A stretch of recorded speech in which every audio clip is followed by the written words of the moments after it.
haven't touched it.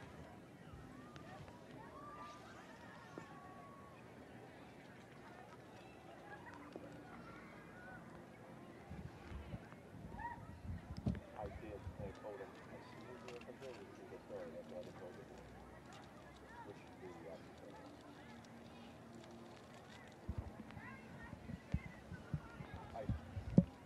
There is a band. I have no idea. The band's on the stage right now. Hopefully, it's still public here. You can't trust band geeks. Yes.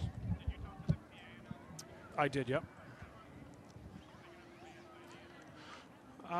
That I can ask. I don't know. I just know that they have the clock set to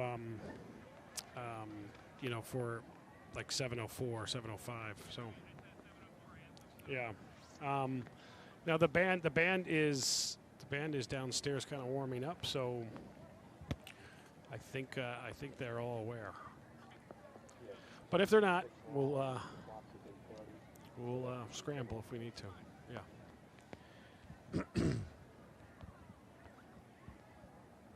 Look at that beautiful shot. About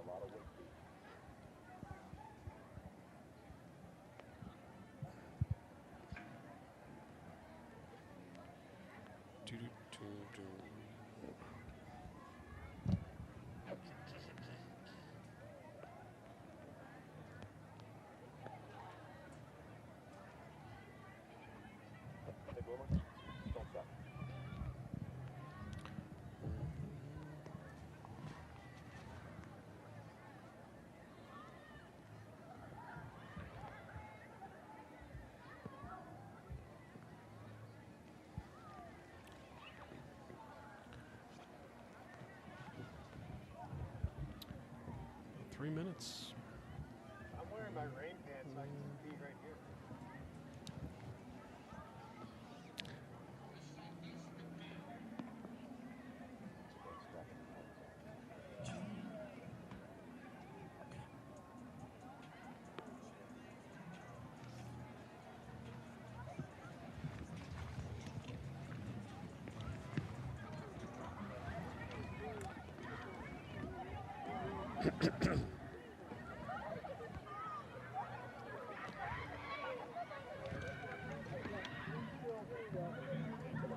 Two minutes. 2 minutes.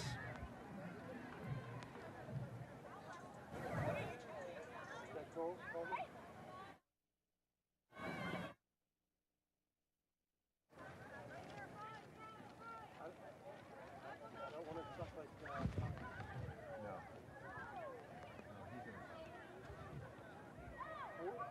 45 seconds for the game, I'm calling. First error. Okay, we're under 3 minutes before we finish up.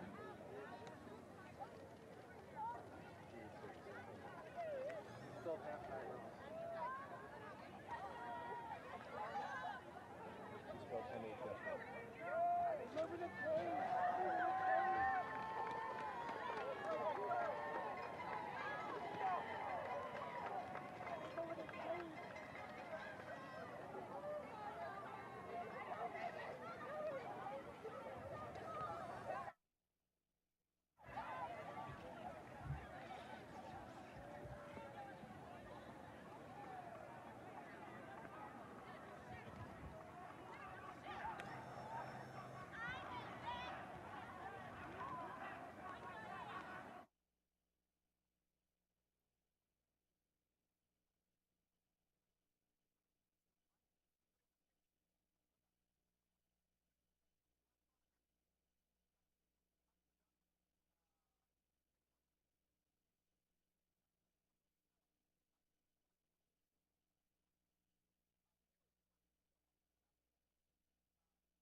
This is the WellSpan Sports Medicine Friday Night Rivals. Week 9 brings us to the sweetest place on earth on the campus of Milton Hershey School. Henry Hershey Field for a Mid-Penn Keystone Division matchup. The 2-6 Palmyra Cougars facing the 4-4 Milton Hershey Spartans, who are looking for a better position in the upcoming District 3 playoffs. It's WellSpan Sports Medicine's Friday Night Rivals. Hi, everybody. Great to see you. I'm Phil Shaner alongside Keon Claiborne. Palmyra, they want to run the football and control the clock, and their sophomore running back, Braxton Reeser's the guy that's going to try to do that tonight. Most definitely, Phil. Kid already has a 73-yard touchdown on this season, leads the team in rushing in 459 yards, 4 touchdowns, and close to 6 yards a carry this season. Keon, Milton Hershey is a pass-first team, and they have great wide receivers and an outstanding quarterback in Jason Burney. Yeah, he's their senior leader. He has a very strong arm. He threw for 5 TDs last week in a win. I expect a big game out of him tonight. WellSpan Sports Medicine's keys to the games. We'll call it Keon's keys. Start with the visitors, Palmyra. Yeah, they got to not give up the big play. No mental mistakes, probably, no penalties, and just being smart tonight. For the Spartans of Milton Hershey, no turnovers, of course, and win on special teams. Make plays and let those things turn to big games. Milton Hershey currently in the 7th spot in the District 3 4A playoffs. They know the next 2 weeks are important games. It's Palmyra and Milton Hershey next on MyTV Central PA. Kickoff is coming up. You're watching Week 9 of the WellSpan Sports Medicine's Friday Night Rivals.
And there is our national anthem, sponsored by the Pennsylvania Army National Guard, and we're ready for week number 9 of WellSpan Sports Medicine's Friday Night Rivals.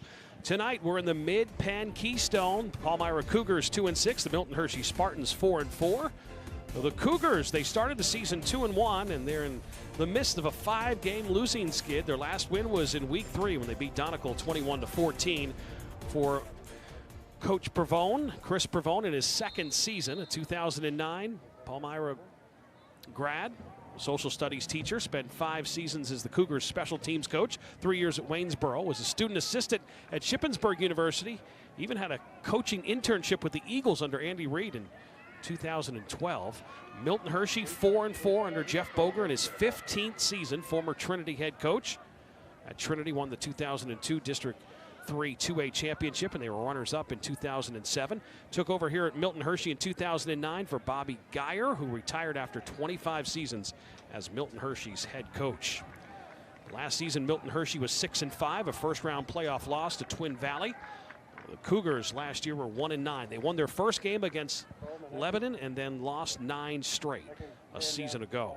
So we're getting ready to get it started. High mark, Blue Cross, Blue Shield of Pennsylvania kickoff for week number 9. Just one more week to go in the regular season, and an onside kick is recovered by the Spartans at the 42-yard line, so that's where they will have the football. Let's take a look at the Milton Hershey Spartans starting offense, brought to you by West Shore Home. This is an offense who puts up a lot of points. 31 points a game is their average. How about 379 yards of total offense, getting great play from Jason Burney, their senior quarterback. The wide receivers are very good. Karoma Roberts are outstanding, and Elijah Johnson, their running back, their workhorse.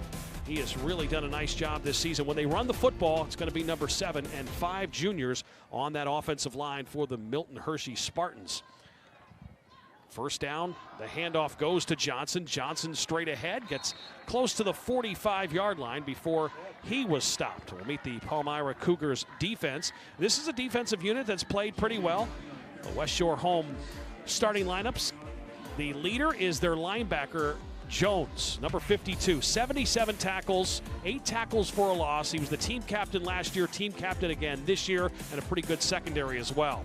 Second down, a pass, and incomplete. It was knocked up. Burney's pass. Third down coming up for the Spartans on the 45-yard line, just underway between these two Mid-Penn Keystone teams. And there's the pass that in and out of the hands of the intended target. So a third down passing situation. The Spartans are a passing team this year. Burney has the pass, and it is knocked down. They were looking to get the ball quickly, but the ball was knocked away. Good job by the defense for the Cougars. So a fourth down coming up, and the Spartans will have to kick the ball. Great start for the Cougars defense. Exactly what they wanted. Thomas will punt the football for the Spartans. Number 2, keeping Kleinfelter back to receive the punt for the Cougars. Good snap to Thomas. Kleinfelter will keep it in front of him, takes it at the 21-yard line, and a return of just 2 yards for Kleinfelter. But the Cougars offense will have the football. We'll take a look at their starting offense, led by junior quarterback Ryan Kowalski. This starting lineup brought to you by West Shore Home, averaging 219 yards of total offense and just 16 points this season. And they have a sophomore running back, and Braxton Reeser we talked about, who's the leading rusher, close to 500 yards rushing, about 6 yards a carry for him, has 4 rushing touchdowns. Juan Figueroa last year was their workhorse as a sophomore, had 793 yards and 3 rushing touchdowns, but he transferred to Bishop McDevitt. First down run to the 30 goes Kowalski, who keeps it himself. Angel Roberts made the stop for Milton Hershey. There's the Milton Hershey defense. This has been an issue this year for Coach Boger. The defense has struggled. They are giving up the most points allowed in the Keystone Division, over 30 points a game. This defense has had some troubles. 34.4 points a game is what they've given up this season. It's a work in progress. Coach Boger said the defense is getting better, but they have certainly struggled this year, giving up a lot of points. Pitch, Kowalski pitches it outside, and a first down the sidelines, knocked out of bounds at the 44-yard line, and that was Konecki on the pitch. The senior takes the pitch from Kowalski, and that's a first down. So that moves the sticks. A kitchen saver first down run on that pitch for the Cougars. So a great start for Palmyra. Good defensive stand, a 3 and out, and now the offense is moving the football with a first down. Kowalski, the junior, last year Eisenhuth was the quarterback. They battled for the starting spot. Eisenhuth won it a year ago, but Kowalski doing a nice job this year at the quarterback position. 783 yards passing. Straight give up the middle, right to midfield. And a good first down run, a pickup of 5 yards on the run there. Leedy made the stop for Milton Hershey, and that was Reeser on the carry for the Cougars on a 6-yard pickup, 2nd and 4. Last week, Palmyra, they scored 2 touchdowns in the first quarter in their loss to Cedar Cliff last week. Coach Pavone said the offense started to move. They put the football on the turf, and it's going to be a turnover. Milton Hershey falls on the football at the 45-yard line, and Bleedy picked it up. So a fumble recovery for Milton Hershey. That's their 6th fumble recovery of the season. They put it on the turf, and that was the thing that Coach Pavone was concerned about with his offense, that they couldn't turn over the ball. Yeah, and no mental mistakes. It might have just been a slip up on Kowalski's side, but at the end of the day, it's still a turnover. And the offense was moving right after that 3 and out, and they were getting some momentum, and that's just not what you want to see if you're Palmyra. Yeah, that'll be upsetting for Coach Pavone, whose defense came up with a 3 and out, and then their offense was moving the football. Burning to throw it, goes deep down the field, has a man, and in and out of the hands of Paris Blackstone, the junior, who has 22 catches this season for 328 yards and 3 touchdowns. Blackstone couldn't come up with it. He's definitely the new name. We knew about Roberts and Karama, but Blackstone is the newest wide receiver target for this Milton Hershey Spartans offense, who's averaging 226 yards a game passing. They are a pass-first team, completing 63% of their passes. 2nd down for them. In motion is Paris, and the handoff to Johnson. Johnson gets maybe a yard, and that is it. Great job by the Cougars defense to swallow him up.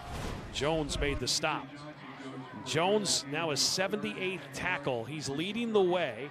Last week he had 3 tackles and 4 assists. Last season he finished with 97 tackles and 2 fumble recoveries. 52 is the leader. Team captain a year ago, team captain again this year. The leader of the defense in the team. 3rd down.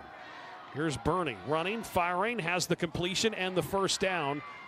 Karama with the catch, so Mo gets his first catch. That's catch number 48 of the season for Mo.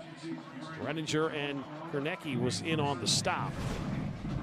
But will move the sticks, and a 1st down, a kitchen saver 1st down for the Milton Hershey Spartans offense, who picks up the tempo a little bit here after that catch by Mo Karama. Pass completed to Angel Roberts. Roberts coming back the other way. Roberts looking for a block. Roberts still on his feet, and then tackled at the 28-yard line. Roberts' 31st catch of the season. And Kronecki makes the stop again for Palmyra. So Roberts last week had 7 catches, 134 yards, and 2 touchdowns, and just a wild game that they won against Lower Dolphin, 47-44 a week ago. They were up by 17, and Lower Dolphin came all the way back to take the lead, and they won it in the final seconds. Johnson with the handoff. Gets close to the 20-yard line, stopped at the 22. Last week was just a wild game. Game winner, Burney to Karoma, a 12-yard touchdown with just 8 seconds to go after almost blowing a 17-point lead a week ago against Lower Dolphin. 3rd down and 5 from the 22. Laxton in motion, and the ball in and out of the hands of Mo Karoma. Couldn't hold on to it, and a 4th down coming up. Gage Thomas, the kicker, has a very strong leg. We'll have to see what Coach Boger would want to do. Go for it here on a 4th and 5 from the 22, or try to put some points on the board. They're going to go for it. I think this is the right decision. They had a 1st down right there, just a drop from the wideout, but I think that, the momentum they kind of had this possession, you got to stay out there. Burney, pressure, throws it to the end zone, incomplete, but there's a penalty marker down. They were going to Mo Karoma. It was a good choice to go to. One of the top receivers in the mid-pen. He's a home run hitter. A penalty marker came out. We'll have to wait and see. Defensive foul, number 23. 15 yards from the spot of ball. So Charlie Stewart called for the interference call, number 23 for the Cougars. Yeah, a little tug of the shoulder kind of before it was a playable ball, but that was Bleedy, number 18 they were trying to get it to, not Karoma. So 18, Michael Bleedy, who has 17 catches and 5 touchdowns this season. Burney 2 of 6 so far in this game for 27 yards. So the penalty sets up the Spartans with a 2nd and 8 from the 9, looking for the first points of the night. Their first offensive opportunity, they were 3 and out. But then the fumble by the Cougars, who were moving the football, and a chance for Milton Hershey to cash in with some points after the Cougars fumble. Burney rolls out, fires end zone, has a man. That's going to be a touchdown. Yeah. Nice catch there by Angel Roberts, his 11th touchdown of the season for Angel Roberts. And Burney's touchdown, that's his 22nd of the season for him. And a 9-yard touchdown pass, Burney to Roberts. And the Spartans are on the board. There is your Pennsylvania Air National Guard touchdown. Good job by Roberts, just getting his feet down in bounds to get that touchdown. They will go for 2, up 6-0. Well, now they'll kick the extra point. Gage Thomas comes in for the extra point after the 8-yard touchdown pass. The kick is up, and the kick is good. So Milton Hershey Spartans take advantage of the turnover by the Cougars, and they cash in with the Angel Roberts touchdown and lead it 7-0.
Jason Burney with his 22nd touchdown of the season, 3 of 7 for 34 yards. And Angel Roberts with his 11th touchdown catch.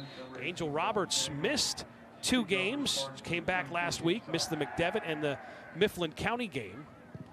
They're glad to have him back. He had a big week last week, 7 catches, 134 yards, and 2 touchdowns, and has a touchdown here tonight. Here's the Highmark Blue Cross Blue Shield of Pennsylvania kickoff, and this is something that the Cougars do very well on the return, deep into Spartan territory, and finally tackled at the 15-yard line. What a run there by Nathan Eisenhuth. And let me tell you about the special teams by Palmyra. This is what they do. Last week they had a kickoff return that went for 94 yards last week by Justin Kaplan. And since 2002, Keon, close to 15 kickoff returns for touchdowns. It's something that they really work on at Palmyra. I think they have 2 this year. Kaplan had 1 last week. He had a kickoff return for a score, and they almost had another by Eisenhuth. So great field position for the Cougars to respond after that long kickoff return. Handoff to Kaplan, and there's a penalty marker down after getting a couple of yards as he was pushed back immediately by Milton Hershey's defense. But what a run that was by Eisenhuth. Similar to last week's game, Mason and Matos on the stop, where last week, Cedar Cliff scored a touchdown, and then they kicked it off, and Justin Kaplan went 94 yards for the touchdown. And Eisenhuth almost scored himself. He went 81 yards on that return. We're still waiting for the call. Here with 6:50 to go in the first quarter, and Milton Hershey with a 7-0 lead. Flag is on Palmyra, and they'll decline the penalty. So 2nd down coming up for the Cougars. Chris Pavone, there he is, 2-6 for his Cougars in his 2nd year. Again, he said it's a dream scenario. It's an ideal situation, and it's an honor to be the coach at Palmyra, a place where he's the social studies teacher and a 2009 grad. Took over for Chris Pope after Pope's 14-year run there. The inside handoff, fighting to get to the 15-yard line before He was stopped by Bleedy, who's already had a big night tonight, had that fumble recovery for the Milton Hershey Spartans defense. Another run up the gut. Yep. Trying to pick up, any yardage possible. Like I think on this possession, you got to result in some type of points just with the huge kickoff return that you've mentioned already. As Palmyra Rifles got to get some momentum. Let's see what they can do here on this third down. Kowalski looking to pass. Has the completion at the 10, but he was immediately hit. Kleinenfelter made the catch, his 9th catch of the season. Roscoe with a big hit. Yeah, good stick right there. Good coverage first off, and then just break down and way to lower your shoulder right into the wideout. We're glad to have Roscoe back. He was injured. They weren't sure if he was going to play tonight, but he is back on the field. Milton Hershey's suffered a lot of injuries this season. So has the Cougars. Matt Bordner in for the field goal attempt. He's 2 for 2 this season. This one is no good. Wide right from 25 yards out. So his first miss of the season. It's time now for our scholar athletes for Palmyra. Mason Burks, track and field and wrestling. For Milton Hershey, the quarterback, Jason Burney. 3-sport athlete, football, basketball, and baseball. The students chosen each week a scholar athlete are eligible to win a $3,000 scholarship presented at the end of the season courtesy of Schollenberger Januzzi Wolf LLP, who are proud to support and encourage outstanding student athletes across central Pennsylvania.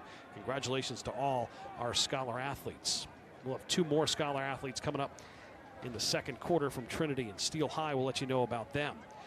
So the missed field goal keeps the Cougars off the board, and the third opportunity of the night for this Milton Hershey Spartans offense, who has been really good. 379 yards of total offense is what they put up. They take a timeout. We'll step aside as well. 7-0, the Spartans with the lead on Friday Night Rivals.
So the Cougars could not cash in on the 81-yard kickoff return by Nathan Eisenhuth.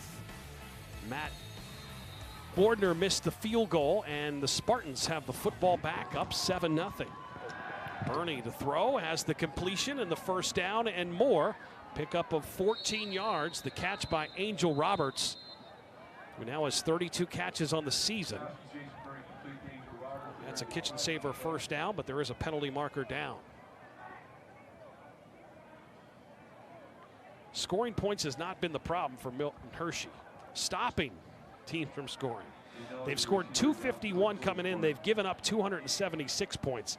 That's a 34.5 points per game average. Eligible downfield, number 72. You clearly see it. It's too far downfield. Yeah, the left tackle, 72, Bryant.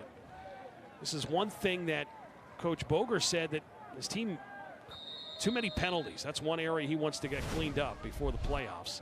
9 weeks into the season, he said, we just have too many penalties during the game. Burney to throw, directing traffic, firing downfield as a man, and incomplete. Was looking for Angel Roberts again, and an incomplete pass. Another penalty down.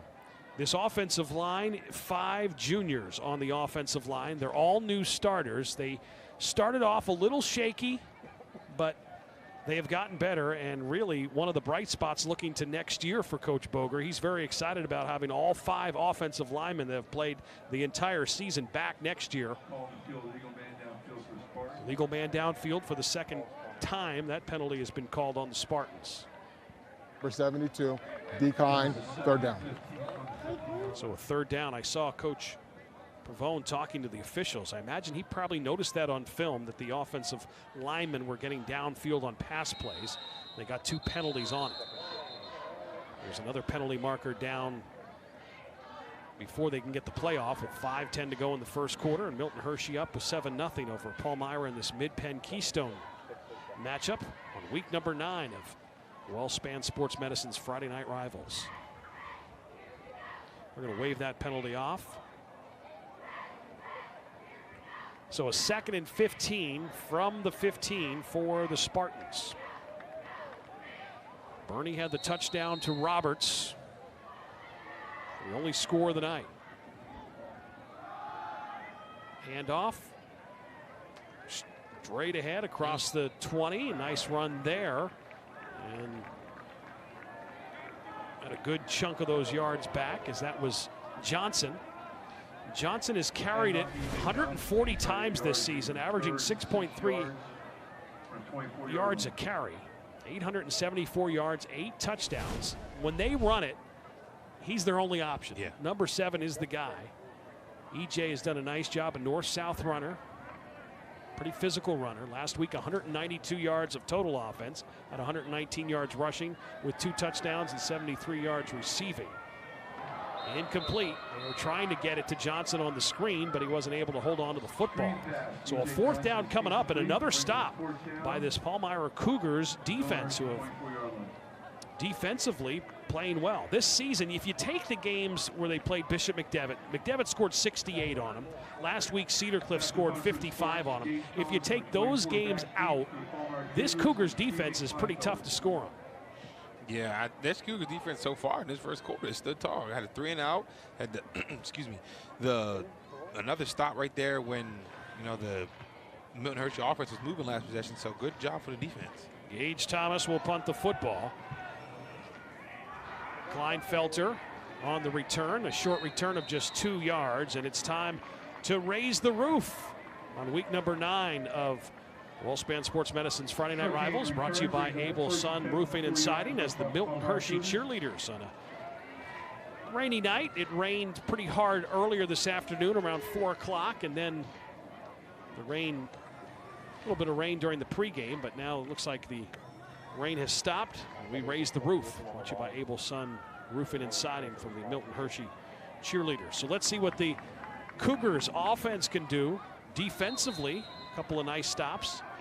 Last time the Cougars had the football, they fumbled it away, and Milton Hershey took advantage of the fumble and put points on the board, the only touchdown of the night.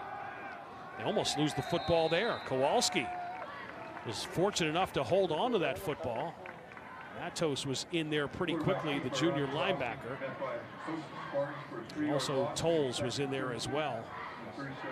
It looked like Kowalski almost lost that football, Keon. Yeah, again, I can't tell if it, I mean, obviously it's a little wet. It's been raining all day, so the ball probably is a little slippery, but he's got to be able to get a control under it, so he doesn't cough it up again. Lost 3 yards, a 2nd and 13 for the Cougars, operating from their own 37-yard line. They sent 2 men in motion. In a bunch, top of your screen. Kowalski back to pass. He's being chased, and he's sacked. Brought down at the 25-yard line. And the sack coming up by Freddie Bond. That's his 2nd sack of the season for the sophomore. 5'11", 175-pound sophomore Bond with his 2nd sack of the year. Did he fly off that edge or what? Bond just jetted to get Kowalski down the backfield off that blitz. 3rd down. 3rd and 23 after the sack by Bond. Let's see what the Cougars do here. Again, men in motion. Kowalski. Penalty markers out. Has the short completion. Far side to McCready. McCready's 10th catch of the season. But a penalty marker is out. Mid-Penn Keystone, of course, at the top is Bishop McDevitt. They're 8-0 overall, 5-0 in the division. Then Cedar Cliff right behind them at 4-1. And then Lower Dolphin and Hershey, who are playing tonight, they're both 3-2 in Keystone play. And then Mifflin County and Milton Hershey 2-3. Redland 1-4, Palmyra 0-5, yet to win in the Keystone division. This week in the Keystone, Redland is at Cedar Cliff, Lower Dolphin and Hershey across town at the stadium, and Mifflin County is at Bishop McDevitt tonight. Grady will punt the football for the Cougars, standing at his 20-yard line. Spartans with a 7-0 lead. They took advantage of the fumble, turned it into a Bernie to Roberts touchdown pass. The punt takes a bounce and will be touched down at the 36-yard line. Coming up next week, it's the final game of the regular season, week number 10, in a battle of 6A teams in the Mid-Penn Commonwealth. The Cougars of Harrisburg, 7-1, will be at Landis Field to take on the Central Dolphin Rams, who are 5-3. The Cougars will take on Chambersburg tomorrow. The Rams this week, they're taking on their rivals, Central Dolphin East. That'll be a great one to end it next week. Cougars and Rams, a 6A matchup in the Mid-Penn Commonwealth on Wellspan Sports Medicine's Friday Night Rivals. That's where we'll be next week. Spartans have the football 1st and 10 from the 36 with 2:18 to go, first quarter. Snap comes back and they give to Johnson. Johnson plows across the 40-yard line down to the 41-yard line, a 5-yard pickup for Johnson. 2nd and 6 coming up now for the Spartans. Johnson limping off the field. You don't want to see that. Not from you. Obviously, you talked about it. The main carrier for this offense. You don't want to see him injured at all. Bernie's pass has the completion to Karama. Karama run after catch. Gets up to the 45-yard line before he was knocked out of bounds. Karama now 50 catches on the season. He has 4 touchdowns. Last week he had 6 catches, 73 yards and a touchdown. He's a home run hitter, and every time they can get him the football. You talk about run after catch, he's good at that. Mo Karama. 3rd and short, and 3rd and 2 coming up for the Spartans. Ooh, handoff straight ahead to Taylor, and Taylor the junior is stopped by Jones, was in there first, and also Toller from that defensive line making the stop of Anthony Taylor the junior.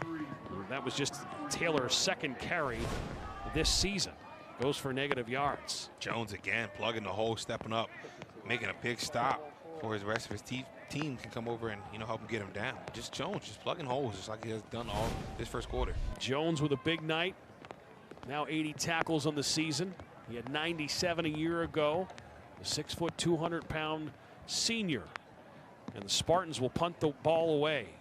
Gage Thomas to punt it for Milton Hershey, standing at his 28-yard line. Let's see if the Cougars can get a return.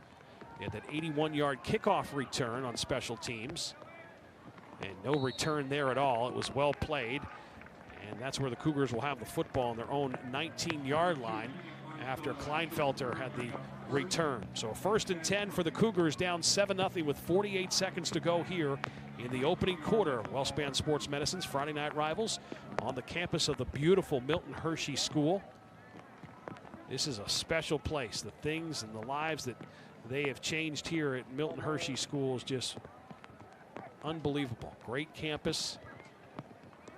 It's one of the top stories in the entire country as far as schools and changing lives. It happens here at Milton Hershey. 1st and 10 from the 19-yard line for the Cougars. And the handoff goes nowhere. Exploding was Keith, the senior, with his 14th tackle of the season from that defensive end spot for the Spartans. And not much going here from the beginning, just getting in the backfield, making a big stop. If you're Palmyra, you got to get something moving offensively, going into the 2nd quarter. Hopefully readjust at the end of the 1st quarter and hit a reset button at the start of the 2nd quarter. There's a look at Keith after that tackle. 2nd down, and lost a couple of yards, so it's pass complete to Renninger. Renninger on the move across the 20 down to the 25. So good run after catch by Caden Renninger, his 12th catch of the season. Mason made the stop for the Spartans after the Renninger catch. That'll be the final play of the first quarter. So the Cougars made the short trip, 4.5 miles, about an 8 or 10 minute ride to Milton Hershey, but the Spartans lead at 7-0 after one quarter. You're watching Friday Night Rivals.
Phil Shaner, Keon Claiborne, week number 9.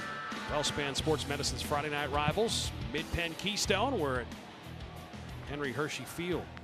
Milton Hershey and the Cougars of Palmyra with a third down, just 26% on third downs this season for this Cougars team. 3rd and 3 here from their own 26-yard line, trying to move the sticks. Kowalski running, keeps it and gets out of bounds, and Kowalski will be short of the first down, and a 4th down coming up for this Cougars team. Just nowhere to go with the ball for Kowalski. He tried to almost force something at the end. Glad he was able to just, take it out to the sideline. But you can take another look here. He's rolling out. Not much. No wideouts open, getting pressure. And just decides to eat it and take it out of bounds. Kowalski throwing the football is perfect tonight. 3 of 3 for 23 yards. But that time he had to run it and ran out of room. So 4th down, and McCurdy will punt the football standing at his 10-yard line. There's a timeout on the field. We'll step aside as well. And we'll be back with a 4th down coming up on Friday Night Rivals for the Cougars.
Fourth down, 4th and 3 from the 26. McCurdy will punt the football from his own 10-yard line. Karoma back to receive the punt at his 45. A 7-0 lead for the Spartans here early second quarter. Good punt by McCurdy. And it is touchdown at the 47-yard line. That's where the Spartans will have the football. Another rainy Saturday on tap tomorrow, but don't worry, CBS 21 has you covered with a doubleheader of college football. Like the military, Air Force, and Navy tomorrow. 12 noon gets things going. And then the SEC on CBS 21. I want to see this one. Tennessee and Alabama, those two teams, they get together. It's going to be a lot of fun. That should be a great game in the NFL. On Sunday, a doubleheader, Washington and the Giants, and then the Chargers and the Chiefs. Doubleheader on Sunday on CBS 21. So college football, 2 games tomorrow, 2 games of the pros on Sunday. Good weekend of watching college football and NFL football on CBS 21. Tonight, it's high school football, week 9. Spartans pass completed. Paris with the catch. Blackston with the grab. Kleinfelter ran him out of bounds after a 9-yard pickup. So a 2nd and 1 after the Bernie to Blackston catch. On the swing, Blackston getting upfield before he gets pushed out. So a 2nd and short for the Spartans. Took advantage of a Palmyra fumble and turned it into the only score of the night, the Bernie touchdown to Roberts. There's a 1st down run straight ahead. Jones and Konecki in on the stop. Cottrell on that carry and a 1st down run. And that's a Bathfitter 1st down up to the 38-yard line. Cottrell in for Johnson. It seems like Johnson still injured from earlier. Cottrell doing a good job getting up that, picking up that 1st down. Bernie's pass complete to Roberts. Roberts still running. Roberts finally gets knocked out of bounds after making a man miss and gets out at the 21-yard line. Eisenhuth finally was able to wrangle up Roberts, who has another catch tonight. Look at him just get out of slicker, just get off me. And it's just hard to bring him down. Bernie 6 of 12 tonight passing the football. Johnson, before he was shaken up, 6 carries, 22 yards. Roma has 2 catches for 32 yards. And down to the 10-yard line, fighting his way across to the 9. And a Bathfitter 1st down goes Cottrell. Jones made the stop. Konecki in there as well. Cottrell doing a nice job. Just hitting the hole, getting upfield, not doing too much, running, just north and south, taking what the defense gives him when he gets a carry. Cottrell, 13 carries, 108 yards coming in, averaging about 8.3 yards a carry. Good ball. Bernie's pass, incomplete, over the head. That was a guaranteed touchdown, but it was over the head of Michael Bleedy, the senior. So Bleedy was looking for a 6th touchdown. That would have been Bernie's. Look at the pump fake. Ugh. Yeah, he had him. He had him wide open. He just, throw was too hot, too high. That would have been Bernie's 23rd touchdown. He has 1 tonight for Coach Boger. Coach Boger in his 15th season here at Milton Hershey. Bernie is going to run it. Makes a man miss. Fighting his way towards the goal line and then is stacked up at the 3-yard line. Short of the goal line. Bernie can run the football. He has 3 rushing touchdowns this season. Last week, what a game he had. He had 5 touchdowns last week. We mentioned it in the open. 386 yards passing a week ago in that wild game against Lower Dolphin that they won 47-44. Here's a good look at Jason Bernie, who's also the point guard on the basketball team. Bernie plenty of time to throw the football. Now tucks it. Looks like he's going to try to run it in. Spinning. And he stopped at the 2-yard line, a gain of just 1 yard.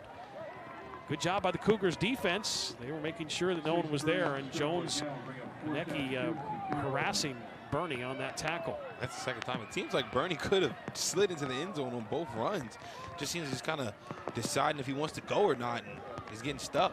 One thing about Coach Boger said, hey, we want to have, if you have the point guard of the basketball team as the quarterback, that's a scenario they like. Yeah. His leadership, everything that he can do. Bernie's having a great season, over 1,700 yards passing, completing 63% of his passes. And there's a timeout on the field, and we'll stay here with 9:08 to go before our West Shore Home halftime report. Coming up at halftime, we will have the highlights from the best action in high school football from around the country. Also, the Czar of the Playbook. We'll have a look at some of the top athletes. Coming up next week, it's going to be a big one, big 6A battle. It's the Cougars of Harrisburg will be at Landis Field to take on Central Dauphin Rams. Harrisburg is 7-1. The Rams are 5-3 in the Mid-Penn Commonwealth. The Cougars and the Rams next week. What a great way to finish another awesome season of WellSpan Sports Medicine's Friday Night Rivals. Tonight we're on campus at Milton Hershey. Beautiful campus, beautiful complex. And right now the Spartans trying to add to their 7-0 lead over Palmyra. With a 4th down coming up. 4th and 2 for this team that's averaging 31 points a game. They scored a lot of points this season. Here's a look at Jason Burney, the quarterback, the senior. He will throw to the end zone. Oh what gosh. a catch! The one-handed grab by Angel Roberts. Who needs 2 hands when you have one? Angel Roberts with his 2nd touchdown catch of the night. And that is a Pennsylvania Air National Guard touchdown. The concentration that Roberts has after it gets tipped, gets tipped. 1-2, just stand with it. You don't need 2 hands when one of them's that good. So that is Roberts' 12th touchdown catch of the season. Now the 23rd touchdown pass by Burney. And that was special. Wow. Roberts with a one-handed touchdown. And it's a 13-0 lead. Gage Thomas on the shift will try the extra point. The Spartans look to go up by 2 touchdowns, and Thomas's kick is up and good. Jason Burney, 2 touchdowns, both of them tonight to Angel Roberts. Roberts, the one-hander, looking so good on Friday Night Rivals. What great concentration. It's 14-0 Spartans.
Eight-play, 53-yard drive. Took 2:42 off the clock. Jason Burney to Angel Roberts, the short 2-yard touchdown. And it's 14-0 Spartans. Highmark Blue Cross of Blue Shield, a Pennsylvania kickoff. Gage Thomas will kick it off for the Spartans, who have that 14-0 lead on the Cougars. The rain is coming down again here at Henry Hershey Field. Ball is taken and a short 4-yard return for the Cougars.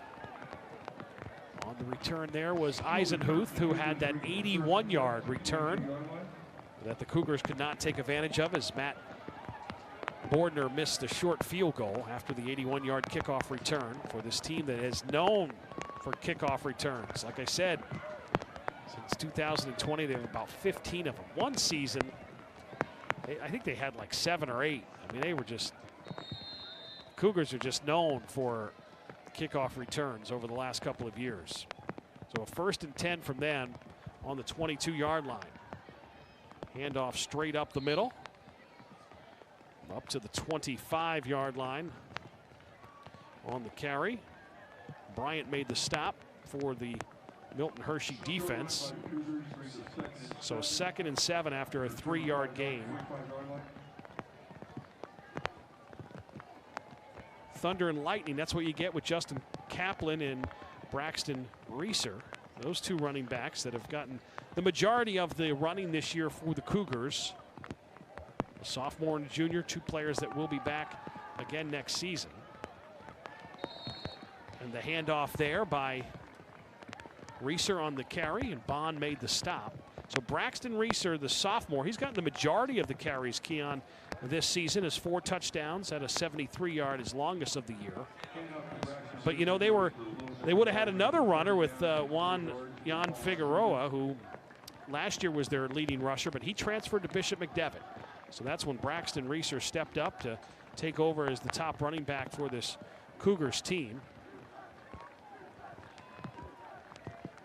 Coach said he's very shifty, cuts, has great vision. Doesn't look like a sophomore when he's running, has a great football IQ as well. Kowalski running for his life, looking downfield, lets it go, and incomplete.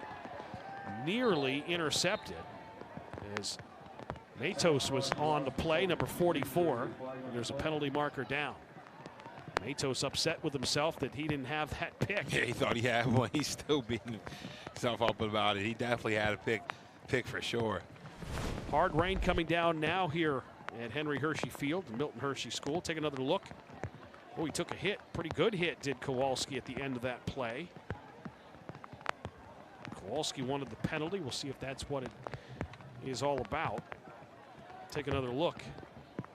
Here's what Kowalski saw downfield, threw it up, and Kowalski saw a lot of brown jerseys in front of him. And there's the penalty. 15 yards, first down. So a 15-yard penalty, roughing the passer on Milton Hershey, and that'll move the Cougars up. Trail 14-0.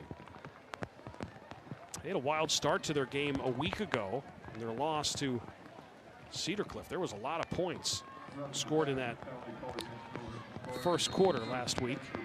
Palmyra scored 12 in the first quarter. They were down 21-12 after one quarter. Kowalski had a 52-yard touchdown pass a week ago. And off straight up the middle. Gets a yard or two, and that is it on the carry. Matos made the stop. Matos on that short run. Kyle Konecki on that carry. So we've seen three running backs with Kaplan, Braxton, and Konecki. 2nd and 10 for Kowalski, the junior quarterback, who was in the competition last year to get the starting job as a sophomore, but lost it out to Eisenhuth. Run up the middle, big yardage here, straight ahead, and that is Braxton Reiser. I believe he stopped him, but not before a big win for a first down, a Bath Fitter first down run. Biggest run of the night. Yeah, Braxton just out of a cannon right there through the middle, picking up big yardage. What this Palmyra offense needed, here in this mid-second was some plays like that. Big plays, momentum, moving the ball. Risser with the big first down run all the way up to the 32-yard line in Spartan territory. Risser's largest run of the evening. He does have a 73-yard run this year. This time stacked in the backfield and brought down by Mason, and Tolles made the stop. There's Tolles from the sophomore from his defensive line position with his 30th tackle this season. No one going there. The two big fellas said, Braxton, not this time, not another back-to-back play.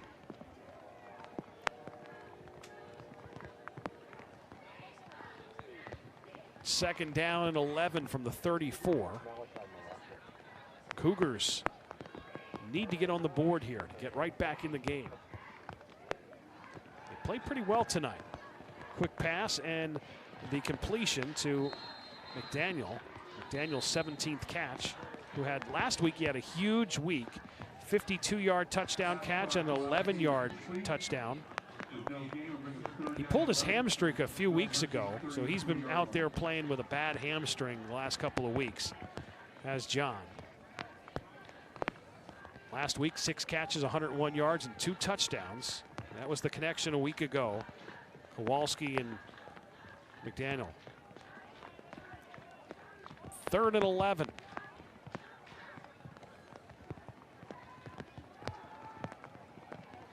Nowhere to go. No. Lost a yard.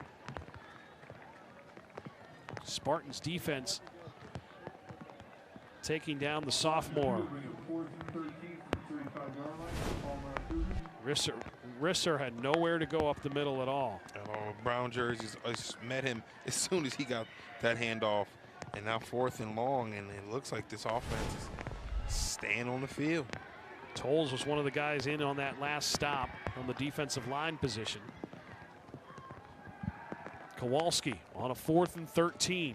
Looking downfield, ball was hit and the ball is intercepted, picked off by Freddie Bond. That's his first interception of the season for the sophomore, who has a sack tonight, and now he has an interception. And that is the 4th interception of the season for this Milton Hershey defense. First of the season for Bond. I think Kowalski should have just took the turnover on downs and threw this one out of bounds. He just gave Bond a Halloween treat right there. Just tossed it right up to him. All he had to do was catch it. Bond with the interception. So the second turnover, Palmyra fumbled the football and now an interception.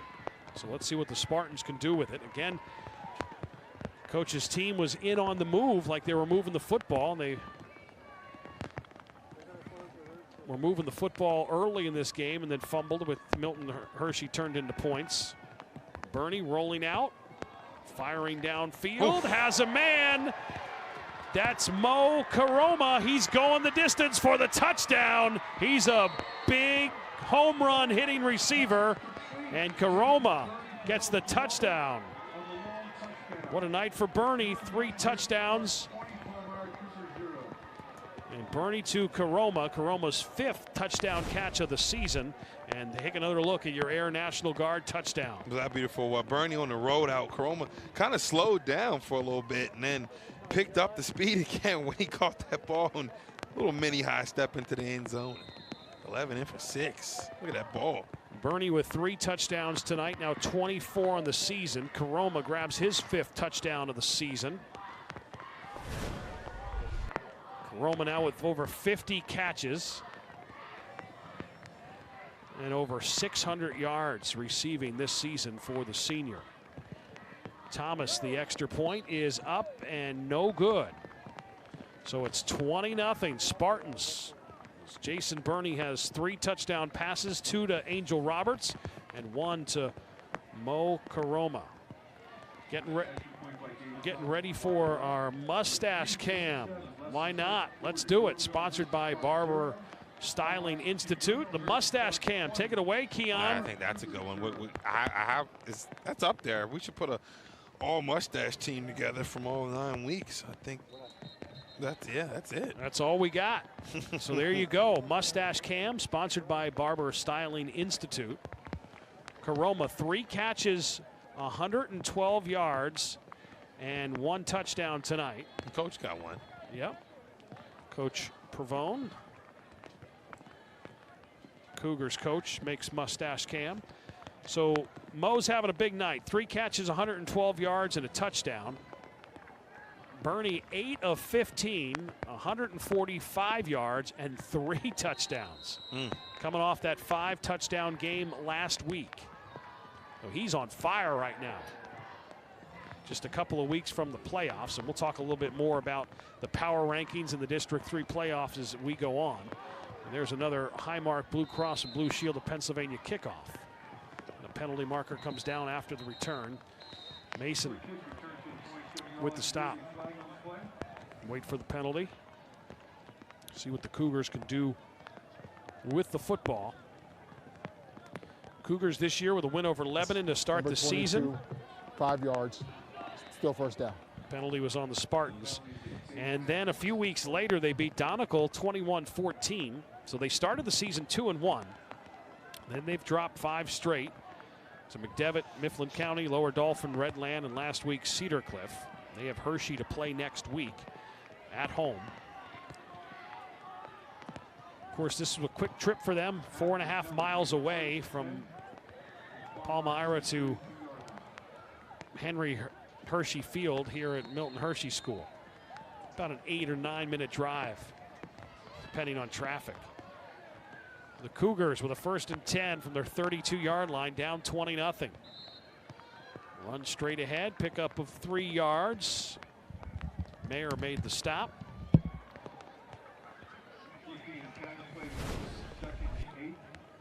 So that was the sophomore Braxton Reeser on the carry.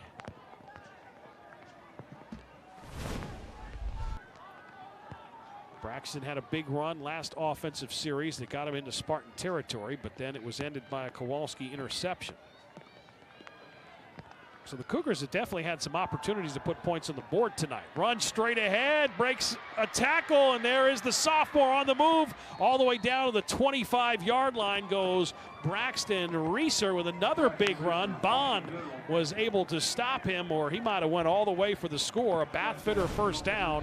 So back-to-back big runs for the sophomore Braxton Reeser. He had one in the last series and then one here all the way down to the 26-yard line in Spartan territory. An explosive run from the sophomore, who they're very excited about. Major upside for him. Coach talked about his high football IQ. There's the pitch around the outside. And that's Kaplan who got the pitch.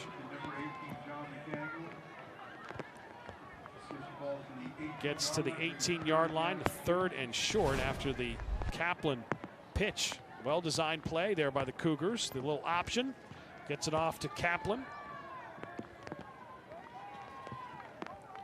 Braxton's the Lightning and Justin the Thunder, the two different running styles, and that's what this Palmyra coaching staff wanted to try to take advantage of. There is officials' timeout. 3rd and 2.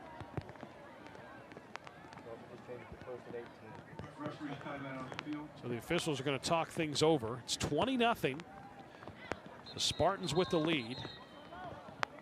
Jason Burney with 3 touchdown passes tonight.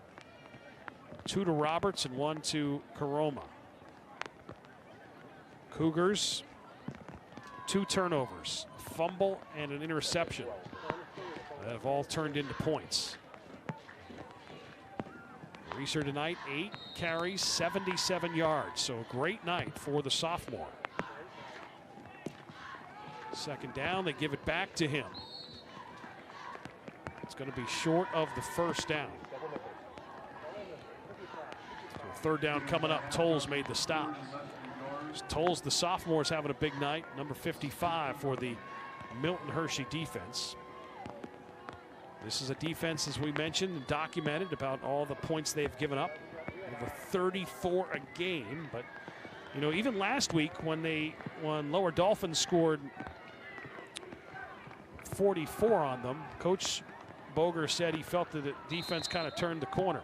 Good 1st down, tough run there by Braxton Reeser, who gets the 1st down, and a Bathfitter 1st down. Keith made the stop for the Spartans, but not after another tough run by the sophomore, who has them in the red zone, and an opportunity for the Cougars to get some points before our West Shore home halftime report. So 1st and goal from the 9-yard line after that Reeser tough run. Risser's been tough. Give it back to Risser and nowhere to go. Tackled immediately by Mason. There's 33, Mason. Mason has 85 tackles on the season, 4 sacks, 2 forced fumbles for the linebacker senior. Number 33, Mason's been big for the Spartans this season, and big play there. Took care of the sophomore, put him down for a loss of a yard. A 2nd and goal from the 10 for the Cougars with 1:07 to go before halftime. Here's Kowalski. Fires to the end zone and incomplete. Was looking for McCurdy, but it hit the turf first. McCurdy has 10 catches this season, but doesn't have a touchdown yet this year. That would have been his first, but the pass was short, as you'll see it here. Kowalski's pass hits the turf.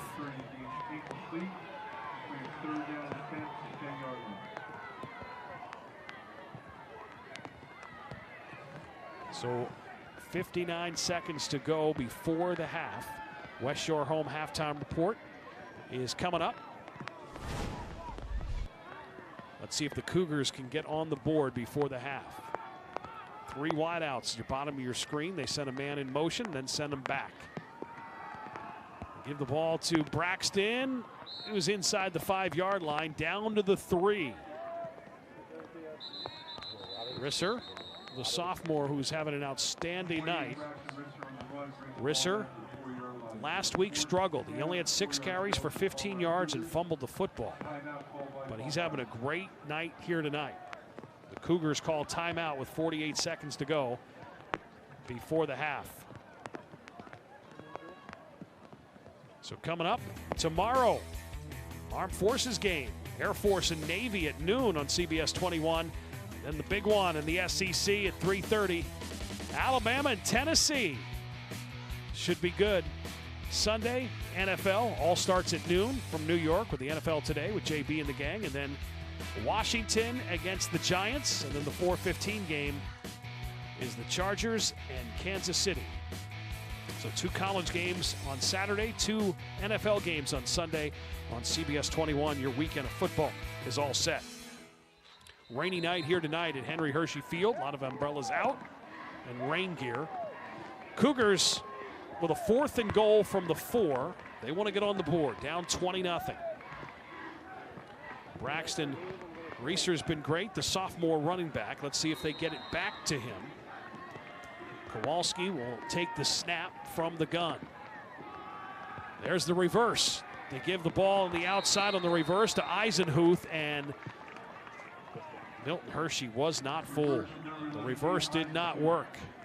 Matos on the stop. And a 1st and 10 for the Spartans. So they called the reverse play. Take a look. They gave it to Braxton, and then, oh no, it wasn't Braxton. It was Konecki, and then he handed it off and tried to get the ball to Eisenhuth, who was then tackled. So unfortunately, it didn't work out for the Cougars, and the Spartans take over on downs, up 20-0 here with 43 seconds to go before the West Shore home halftime report.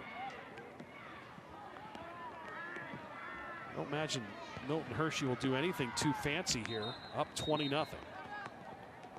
Bernie, their quarterback, has 3 touchdown passes after a 5-touchdown pass performance last week in their wild game against Lower Dolphin in their win.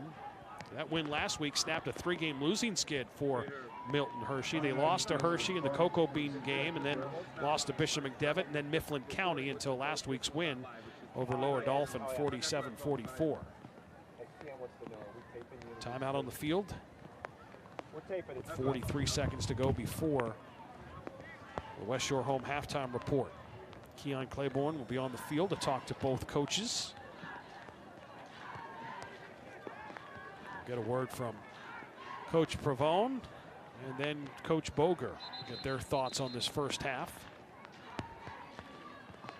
Milton Hershey right now sitting the 7th spot in the 4A District 3 playoffs. 10 teams get in. They're at number 7 right now. 1 through 6 get by, so Milton Hershey would love to work their way up. Right now, if the playoffs would start today, they would be playing Susquehanna. Hand off straight up the middle and a run for 12 yards. That'll move the sticks and a first down. A Bathfitter first down on the run for Cottrell. Cottrell in for the injured Johnson. So 1st and 10 for the Spartans with 30 seconds to go before the half. Bernie, time to throw, fires downfield, looking for Roberts. Roberts comes up with the catch. Roberts catches it down to the 35-yard line with 19 seconds to go. A Bathfitter first down. Watch Roberts come up and make the grab. Tell you what, there's a lot of great receivers. Rico Scott, of course, at Bishop McDevitt in this conference in the Mid-Penn Keystone, but Angel Roberts got to be right up there. Came into this game with 30 catches, missed 2 games. He missed the McDevitt and the Mifflin County game, was finally back last week.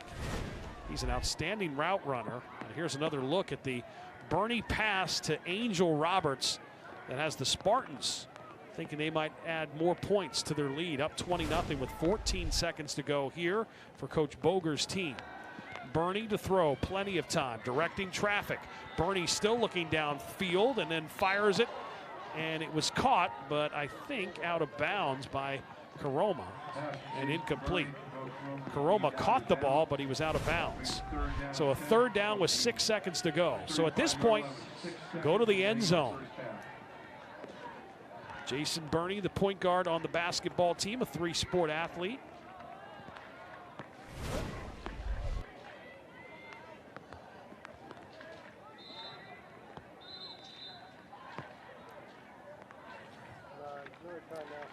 There is a timeout on the field.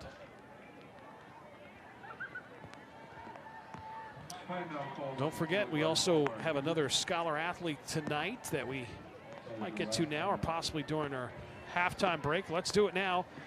For Trinity, Samantha McAuliffe, volleyball and also basketball. Samantha, an outstanding student as well. For Steele High, Sean D. Bennett Jr. Football, wrestling, track and field. Trinity and Steele High play tomorrow. Those two student athletes chosen for a scholar athlete eligible to win a $3,000 scholarship to be presented at the end of the season, courtesy of Schellenberger Januzzi Wolf LLP, who are proud to support and encourage outstanding student athletes all across central Pennsylvania. So we had 4 student athletes tonight. Of course, the end of the season is next week, so they'll have that $3,000 scholarship. That is just awesome. Schellenberger Januzzi and Wolf LLP, proud to bring you the scholar athletes each and every week. So here's our final play of the half. 6 seconds to go for Jason Burney. Ball's on the 35-yard line. They have 3 wide receivers the right side of the screen. They throw it right side, throwing it up. Ball is in the air. Is it caught? Incomplete. Karoma almost had it. There's a great look at number 11, who almost came up with the ball, was batted up around the 2 or 3 yard line, and Karoma could not come up with it. But the Spartans with a big first half, 3 touchdown passes by Jason Burney. They have a 20-0 lead. We are at the half. The West Shore Home Halftime Report is coming up. You are watching WellSpan Sports Medicine's Friday Night Rivals.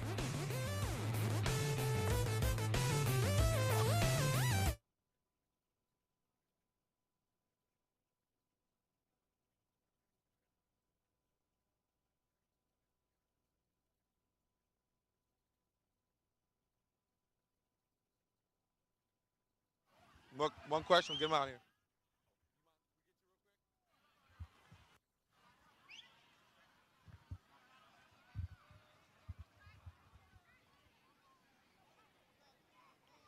Yeah. Coach, offense was moving, had some good possessions there, just weren't able to punch it in. What do you think it's going to take in the second half just to cut into this deficit? It's simple execution. Like we're getting in the right spots. We're getting some chunk plays, but when we get into the high red zone there in the plus 35, we got to punch it in. We're kind of getting in our own way, and it comes down to execution. Like our guys can do it, but that's the simple reality that we have for the second half. So yes, sir. Best of luck in the second half. Thank you, Coach. All right, Phil.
This is the West Shore Home Halftime Report.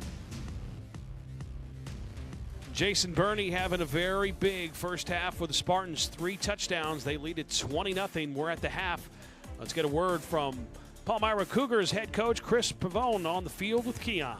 Coach, offense was moving, had some good possessions there, just weren't able to punch it in. What do you think it's going to take in the second half just to cut into this deficit?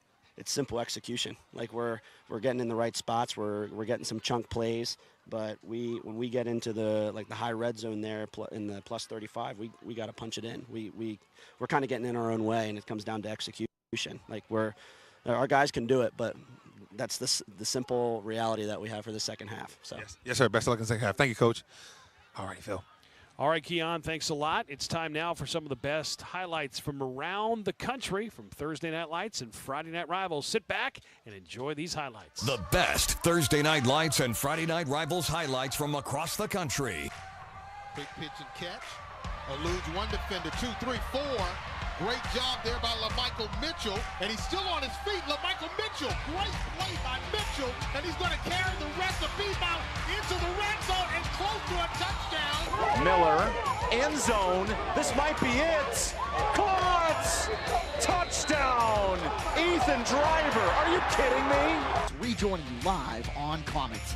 Handoff goes up the middle to Dino Burke, and he breaks the tackle. There he goes. Dino Burke 30, Dino Burke 40. Changing direction, has a lot of room in front of him. There he goes.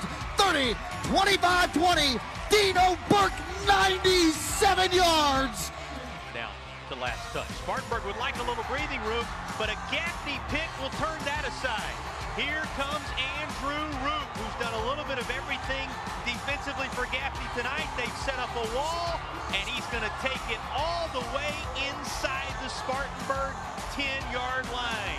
And they kick it directly to Trevor Pike from his own 20. And Pike is on the run. Pike eludes one defender, and he's still on his feet. Clock runs out, but he's still running, and he's still running. Here comes Trevor Pike. 30, 20, 10, into the end zone. Touchdown! Coming up here on the West Shore Home Halftime Report, the Czar of the Playbook, Emery Hunt. We'll take a look at some of the top prospects in the state of Pennsylvania. That's coming up next. Milton Hershey has a 20-0 lead over Palmyra from Henry Hershey Field on the campus of Milton Hershey High School.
This is the West Shore Home Halftime Report.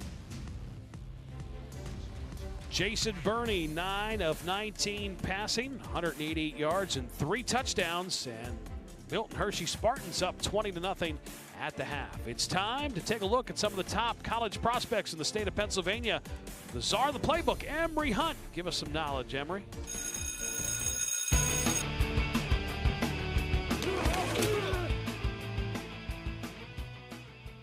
What's up, everybody? Emory Hunt, the czar of the playbook. Welcome to Football Game Plans 400, where we will take a look at some of the top high school prospects across the state of Pennsylvania. We'll take a look at an offensive prospect as well as a defensive prospect that you want to keep an eye on.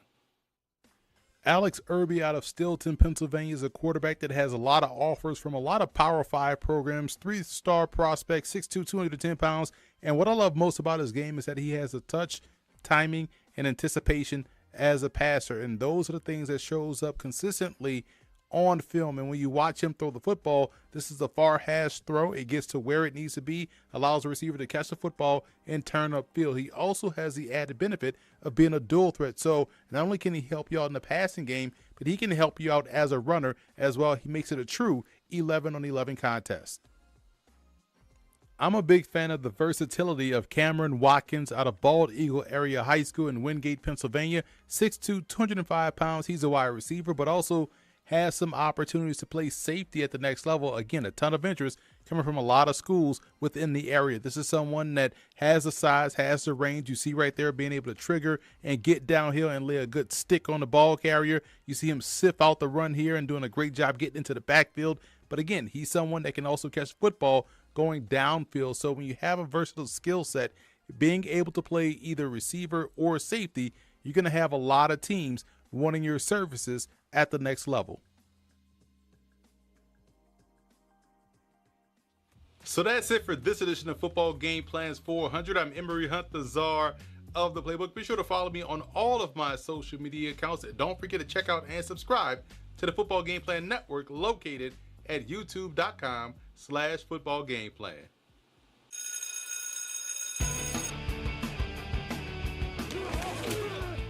Thanks, Emory. Big game for Irby and Steel High tomorrow as they take on Trinity at noon. We are at the half. WellSpan Sports Medicine's Friday Night Rivals, the West Shore Home Halftime Report.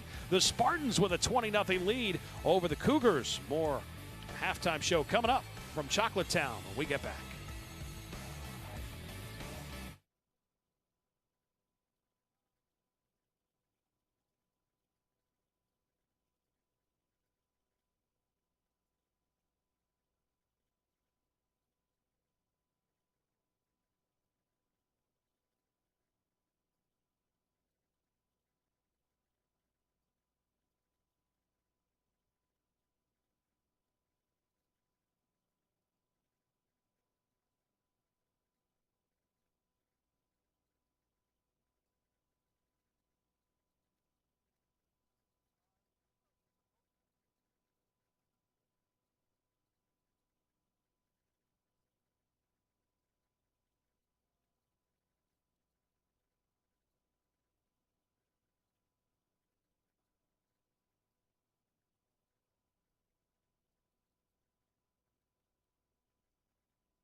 This is the West Shore Home Halftime Report. Milton Hershey is taking advantage of some Palmyra mistakes. A fumble turned into a touchdown. An interception turned into another score as well. Let's take a look at our West Shore Home first half highlights. And it started off with a fumble. Kowalski fumbles the football after the Cougars were moving it early. And then Bernie finds Roberts for this 8-yard touchdown pass to put the Spartans up 7-0. And then it was Bernie to Roberts again. Watch the one-handed catch. It was 14-0. And then after an interception, Bernie rolling out, Mo Karoma with the catch and the run after catch. He is off to the house for the score. And that's where we're at. 20-0. Spartans with the lead. Let's take a look at our first half stats. 249 yards of total offense for Milton Hershey to just 129 of total yards for the Cougars. Cougars 105 yards rushing the football, just 24 through the air. We told you Milton Hershey is a pass-first team. 188 yards tonight. And what's really killed the Cougars, those 2 turnovers. Penalties, 1 for Palmyra and 3 for Milton Hershey. We are at the half with the score, Milton Hershey 20, Palmyra 0. You're watching WellSpan Sports Medicine's Friday Night Rivals. This is the West Shore Home halftime report from Henry Hershey Field.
No problem. It'll be like 10 seconds. We'll get you out of here.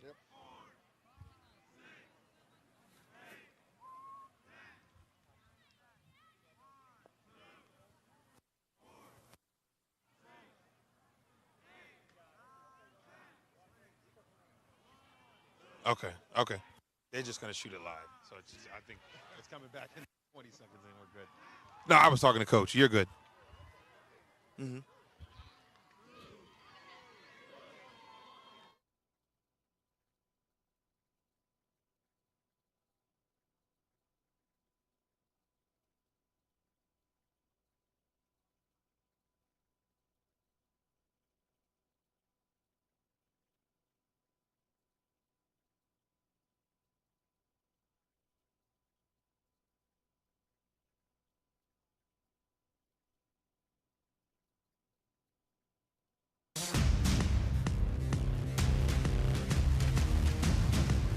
This is the West Shore Home Halftime Report. Spartans looking to get their 5th win of the season. Let's head down on the field to Keon and Coach Jeff Boger. Keon? Thank you, Phil. Coach, team was clicking on all cylinders in the first half. What did you see from your team? What do you think it's going to take tonight to close it out? Well, our defense has played very well for us in the first half, and we need the defense to continue to play like that. They're not going to go away. They're fighting for their 3rd win of the season, so we know they're going to play hard. We just got to continue to execute better offensively and have our defense continue to play. Yes, sir. Best of luck in the second half. Thank you. Back to you, Phil. Thanks a lot, Keon and Coach. That was one thing Coach talked about this week, that he wanted his defense to play well, a bunch of 3-and-outs, and they wanted to make sure they could stop the run and get some turnovers. They got 2 turnovers on the night, turned them into points.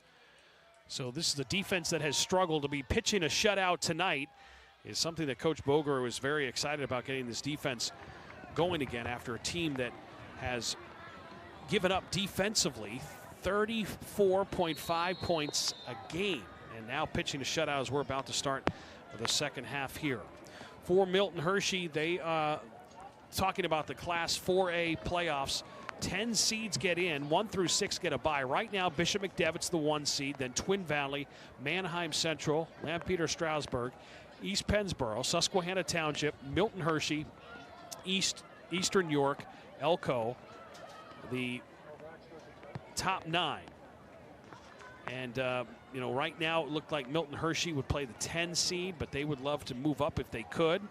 Susquehanna Township and East Pennsboro are playing a huge game tonight. And next week, Milton Hershey has a tough end of the season game against Cedar Cliff. And then the playoffs will start in 2 weeks. So we're about to start the second half. Bishop McDevitt, surely the favorite in Class 4A. As they won the district title last couple of years and made it all the way to the state championship game 2 straight years. Won the state title last season, and they're currently the #1 ranked team in Class 4A. So they'll be the team to beat in the District 3 Class 4A playoffs when they get started in a couple of weeks. Highmark Blue Cross and Blue Shield of Pennsylvania kickoff, and the second half is underway. The Cougars get it first. A team that can really do well on kickoff returns, and another big return for Justin Kaplan, who gets almost up to midfield. Kaplan, who had the touchdown return for a score last week. Kaplan, nice return up to the 45-yard line, and that's where the Cougars will have the football. Take a look at the stats from the first half. Kowalski, 4 of 7. There's Bernie's numbers, 9 of 19, 188 yards and 3 touchdowns for the quarterback of the Spartans. And the sophomore running back's been the story for the Cougars. 12 carries and 92 yards for him running the football. Braxton Reeser had a big first half, couple of big runs. Milton Hershey's defense is fired up, back to the line of scrimmage, and that's it. Mason on the stop. Risser was hit hard by Mason. But Risser, 12 carries, 92 yards in that first half. He was the bright spot. Had 2 long runs into Spartan territory. As coach talked to Keon, he just said, we got to get in those positions. We got to punch it in and get points. They weren't able to do that. Risser again running the football. Still turning, picks up 3 or 4 yards on that carry, and a third down coming up. Well, Keon, that's been the case with Coach Pravone's team for the Cougars. They had opportunities to score. Obviously, those 2 turnovers didn't help them. They turned into touchdowns for Milton Hershey, but they found themselves in the 35-plus area, were unable to get points. They did, and that, obviously you hit it right on the nail. That's what he said at halftime. They got to turn those into touchdowns or even points in general if it's a field goal. But they got to just capitalize on some of the big plays that they're having and put bows on them. The pass is complete. Out to Eisenhuth. Eisenhuth, who has, I believe, it just shy of the first down. So a 4th and shoot. Eisenhuth makes the grab. His first catch of the night, 11th of the season. Eisenhuth, former quarterback. He's basically call him the Swiss Army knife. They can put him in a lot of positions. We saw him on the reverse in that end of the first half on that 4th down when they were trying to score when they had the 4th and goal from the 4. Hand off to Konecki, and it goes nowhere. His 3rd carry of the night. Queensberry made the stop. Quisenberry made the stop for Milton Hershey. No, big stick. Again, I'm coming up on 4th down, getting this Palmyra offense off the field. This Milton Hershey defense plays just as good as the offense had, which is very tough to say because the Here's offense a look at Wolfgang, the 6'1", 270-pound senior. Winsberry. I like that first name, Wolfgang. Came up with a big hit. The Spartans have the football. Take it over on. See what the Spartans can do offensively. They've been really good. They've been good all season. They've been an offensive machine. Bernie going up top, looking for Roberts, and incomplete. On the coverage was Renninger. was on coverage.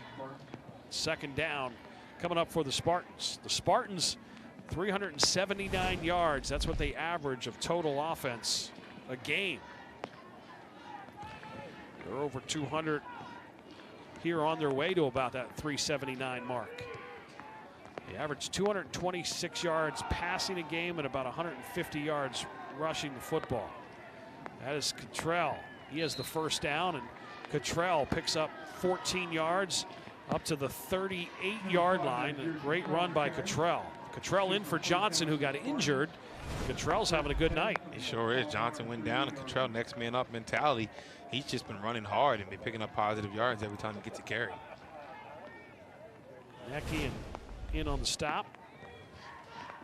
1st and 10 from the 38 for the Spartans. Bernie's pass complete. Run after catch. Mo on the move. Mo has 12 yards before he is tackled, but there is a penalty marker down. Karoma, who now has 4 catches. Stewart made the stop. We'll have to wait for the penalty marker. Mo, 3 catches, 112 yards, and a touchdown in that first half.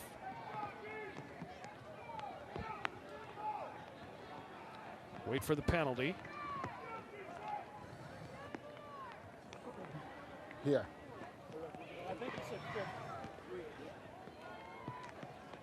Looks like it's going to be on the Spartans. That'll be a hold on this offensive line that is 5 juniors. All first-year starters. Milton Hershey. Coach Boger talked about the growing pains early in the season, but he said the group is really coming together. Yeah, clear hold right there. Kind of right and hug at first, honestly. Yeah, but there's the hold. Very excited about the fact that his entire offensive line will be back next year after a full year of experience for this junior group. Mayer, Miller, and Reed and Bryant, Prensley. The junior group has done a good job protecting Jason Burney and give him time to throw the football and opening holes for Johnson and Cottrell. Spinning it up across to the 35-yard line. Jones in on the stop. Cottrell with that pickup. Talking to Coach Boger this week, he said, you know, people are going to look at their record going into the district playoffs, and he thinks that they could surprise some teams, especially, he said, if his defense can start playing better. Tonight, we're pitching a shutout.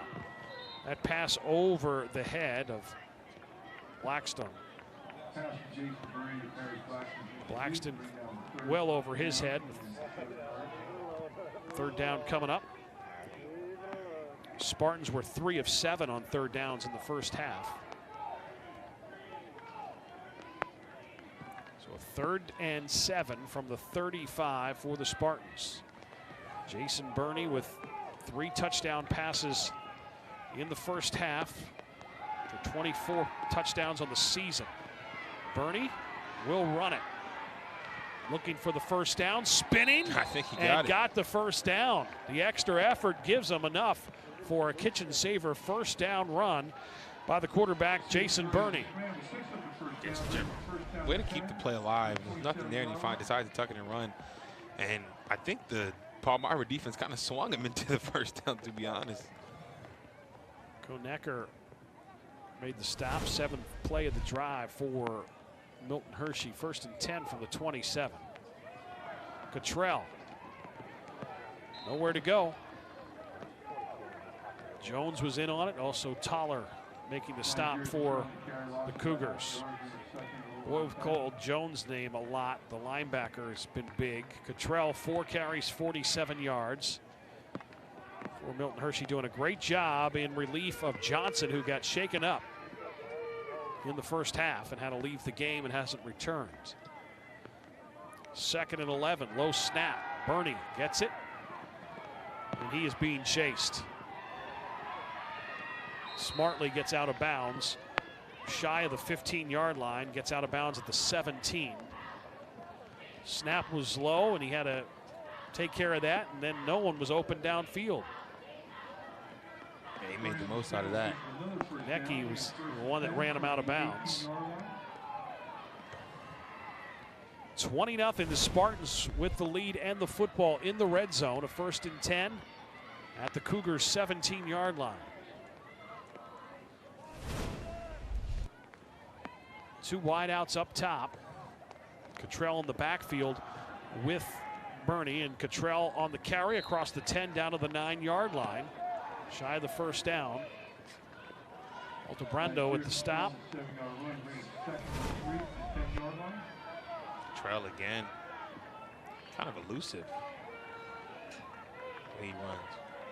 Cottrell, a 5'11", 175-pound senior, only had 13 carries before tonight's game with 108 yards, but he was averaging about 8 yards a carry on his opportunities. Bernie with the completion, that'll be good enough for 1st down. Karoma with the catch, and Kleinfelter made the stop. Karoma, and they're going to mark him maybe just short. One thing Coach said about Mo, that he really has grown up going into this year, put in a lot more work and effort, worked hard on his route running, worked hard in the offseason, and it's paid off for the senior, who has 51 catches on the season and now 5 touchdowns on the year. So a 3rd and short. Fake it to Cottrell. Bernie goes to the end zone and incomplete. Was looking for Angel Roberts, and Redinger in on the coverage with Eisenhuth. Good coverage right there. Roberts has obviously, made big plays all night, so good coverage right there from Eisenhuth.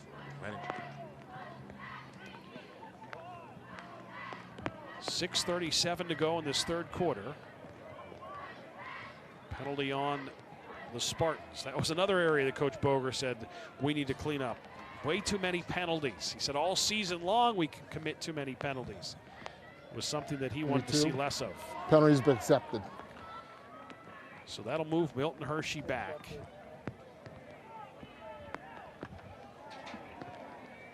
Milton Hershey last season, they finished 6-5, made it to the playoffs, lost to Twin Valley in the opening round, 43-29.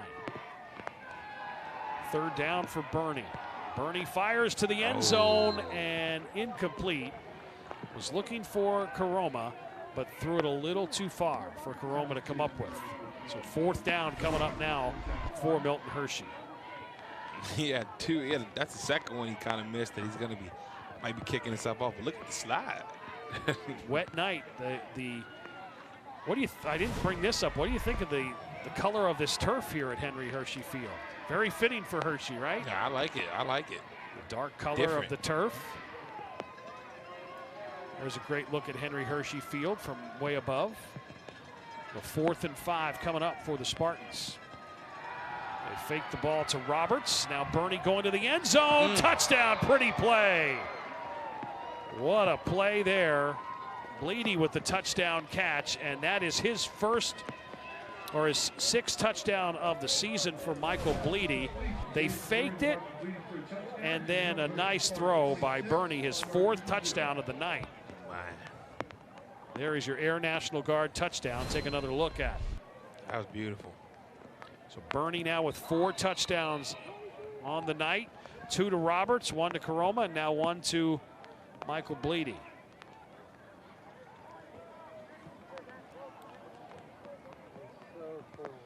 Well-designed play. They faked the reverse going one way, and then Bernie went the other way.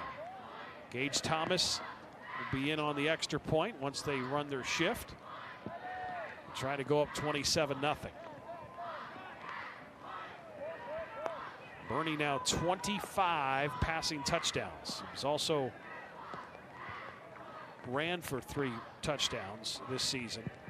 Kick is up, and the kick is good, and it's 27-0. The Spartans in control. Bernie having a night. 4 touchdown passes. This one to Bleedy, and the Spartans lead at 27-0.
13-play, 4-minute and 5-second drive, 52 yards, ended with Bernie to Bleedy for the touchdown.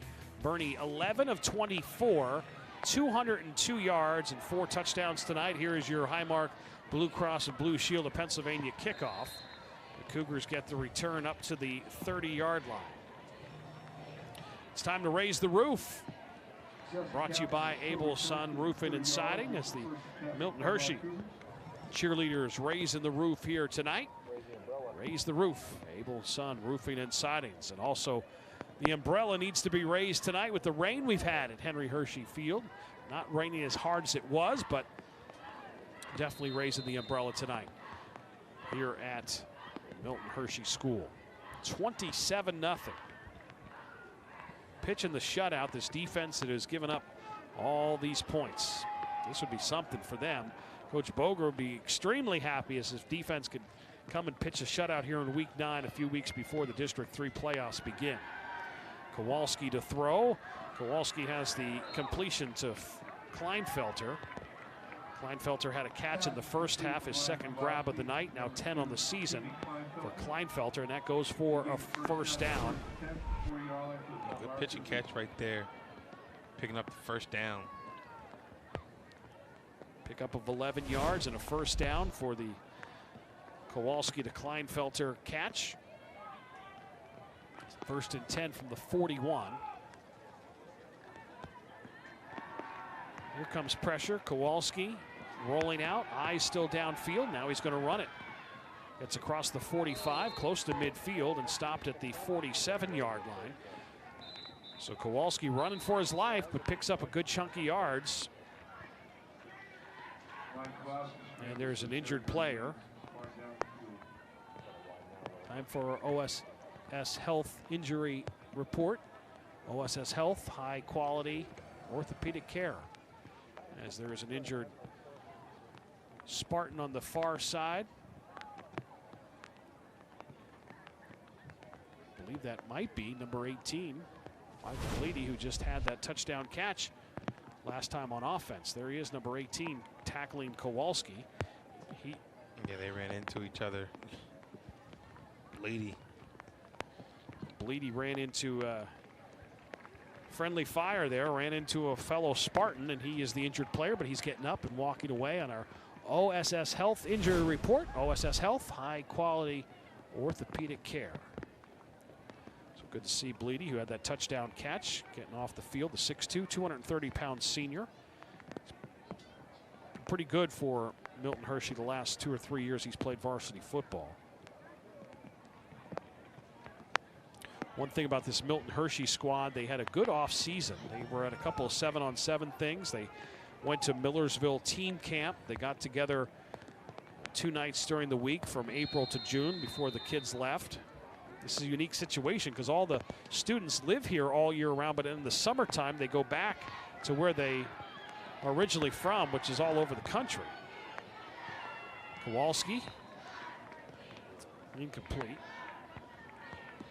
Looking for Eisenhuth. That's one thing about it's very tough, you know, talking to Coach Boger, who coached at Trinity before here. He's now in his 15th season here at Milton Hershey, to get all these student athletes who live here. Of course, this is K through 12, kindergarten through 12, but they live here on campus in, you know, family homes, and then, you know, when school's not in session, they go back to wherever they're from.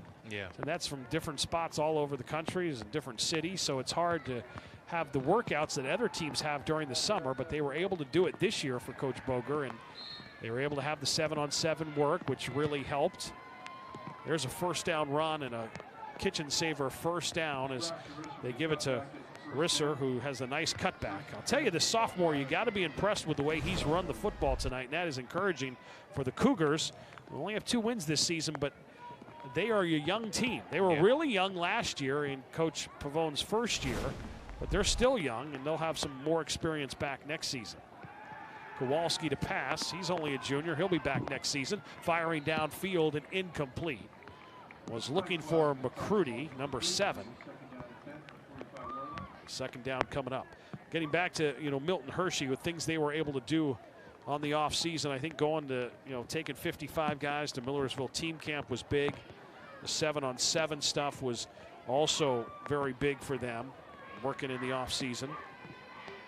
They also had a couple of guys who played for the Central Penn Flash.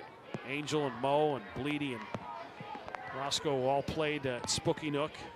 Got to compete this summer, which was very important. And Coach Boger says more of that is to come. Kowalski in the backfield, and he goes down at midfield. The sack coming up to make the sack, I believe, was 55 Tolles. Yep. Tolles having a huge night from the defensive line. He's been making plays all night in the backfield, stopping them right at the line of scrimmage. Right there, just making another big play. Tolles with his 3rd sack of the season for big number 55. Milton Hershey really had things going up to 2019, 2020, then COVID hit. And then, of course, they didn't play in 2021. They completely shut it down, didn't have a season. They were one of the few teams in the area that did not play. 75. There's a false start on Palmyra. So it took a little bit of time for Coach Boger and the coaching staff and the Milton Hershey football program to get things back going again after missing a whole season with COVID. They did not compete at all that year in the 2021 season. They completely shut it down. And Coach thinks he can get things back. Looking for their 5th win of the season tonight. Getting ready for the District 3 playoffs. Pitching a shutout here tonight. Kowalski's pass incomplete. Nowhere to go with the ball. Kowalski's had a tough night, kind of been on the move a lot, trying to stay, off the ground. But give credit to this Milton Hershey defense. They've been getting in the backfield. It's not like they're not pressuring them.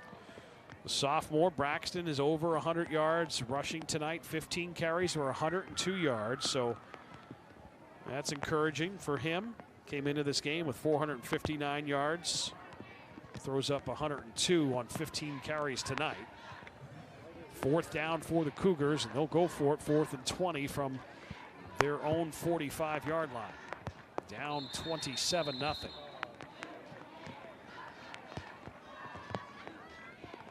They are going to take a timeout. We'll take a timeout as well, and we'll be back with a 4th down coming up for the Cougars.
Fourth and 20 from the 45 coming up for the Cougars, trailing 27-0 tonight.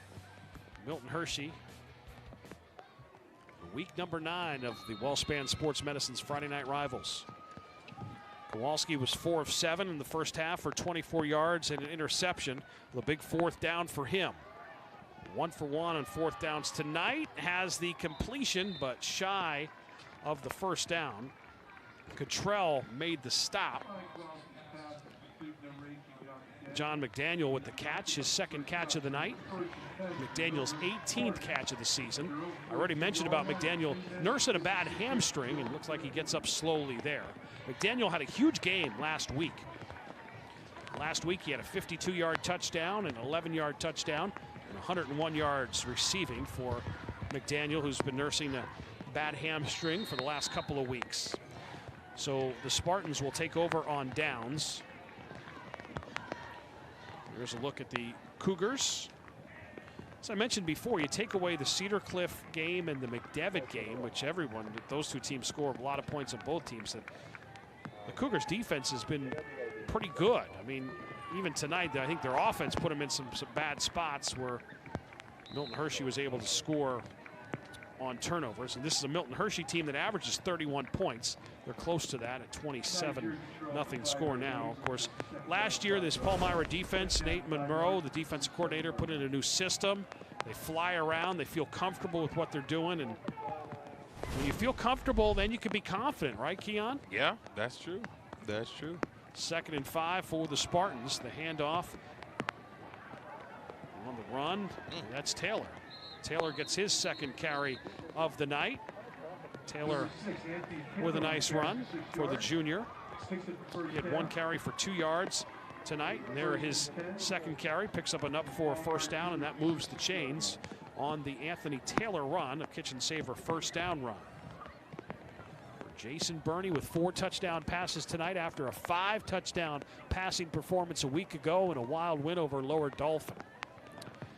Big game for Milton Hershey next week against Cedar Cliff. Palmyra has another one of their rivals, Hershey, next week at home at the Buck. Of course, Hershey is playing right now against Upper Dolphin up the road at the stadium. Red Land is at Cedar Cliff. Mifflin County's at Bishop McDevitt. The game's in the Keystone here on week 9. We have an injured player on the field, an OSS Health report. OSS Health, high quality orthopedic care.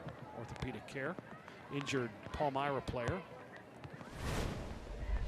So last year the Cougars finished the season 1-9. They won their first game of the year against Lebanon and then dropped 9 straight. Tonight, or this season, they started 2-1. Beat Lebanon 51-7, then lost a tough one to East Pennsboro in week 2, 28-14, and then beat Donegal in week 3. That was their last win. Started the season 2-1. They're currently on a 5-game losing skid. Looks like it's going to go to 6 games on the losing side.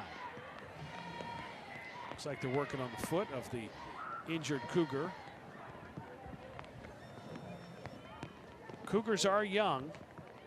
They were very young a season ago in Chris Pavone's first season. He took over for Chris Pope. Pope was there for 14 years and was 71-71 coaching the Cougars. There's a look at some of the students from Milton Hershey School in attendance. Keon, I told you, it's such a neat atmosphere. No one shows up to the game until about 5 minutes before because they all live on campus, walking distance. And then they, leave their houses and head to the stadium, see their teammates play. And some of the house parents here as well in the crowd. Burney 11 of 24, 202 yards and 4 touchdowns.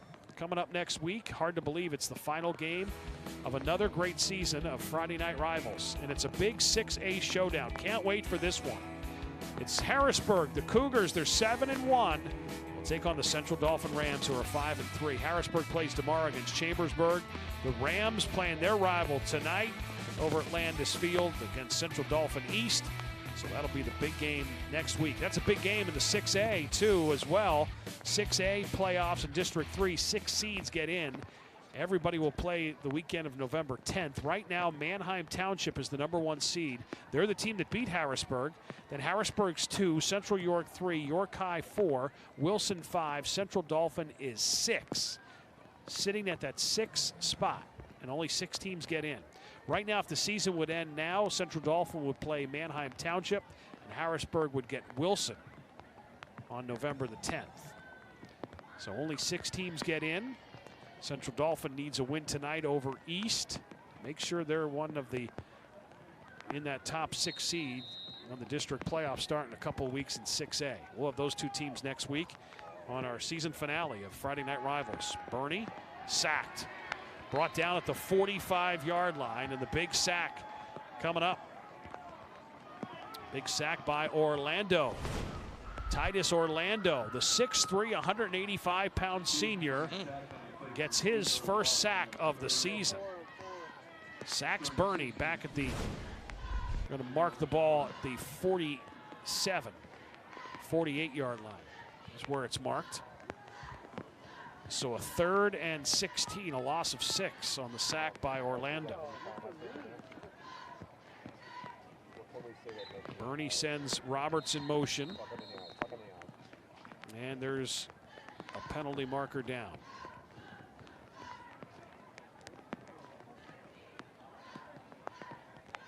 Start center.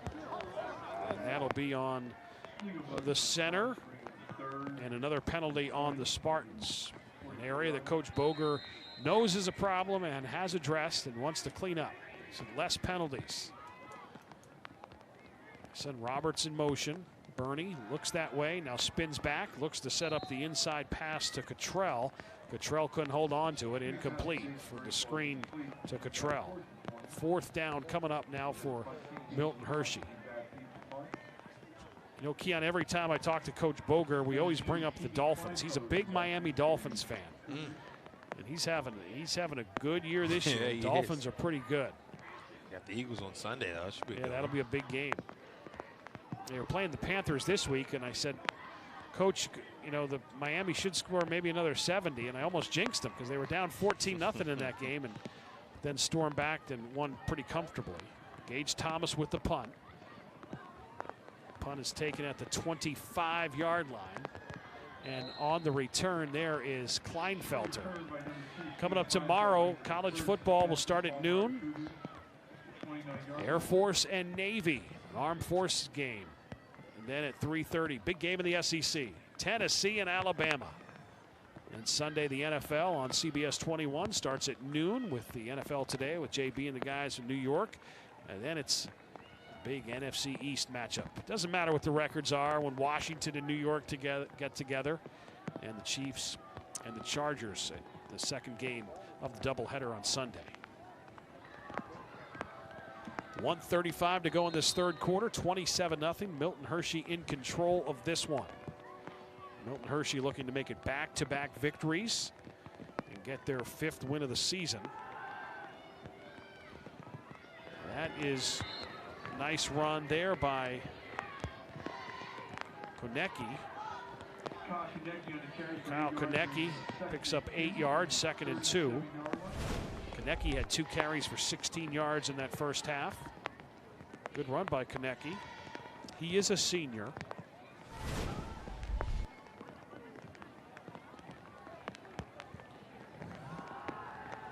Inside run.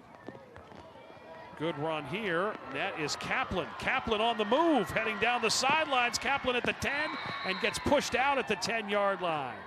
Explosive run there by Justin Kaplan. And Roscoe was the one that knocked him out of bounds, but that's the Cougars' 3rd explosive run of the game. Braxton had 2 of them. This time the junior, Justin Kaplan, with the nice run. I thought he was going to get in. And another big play like you mentioned. They got to just settle down here in the red zone and be able to try to punch this ball in and get some points. Kaplan had the kickoff return for a touchdown a week ago. Cougars have been in this red zone before, but as you mentioned, they just couldn't get in the end zone.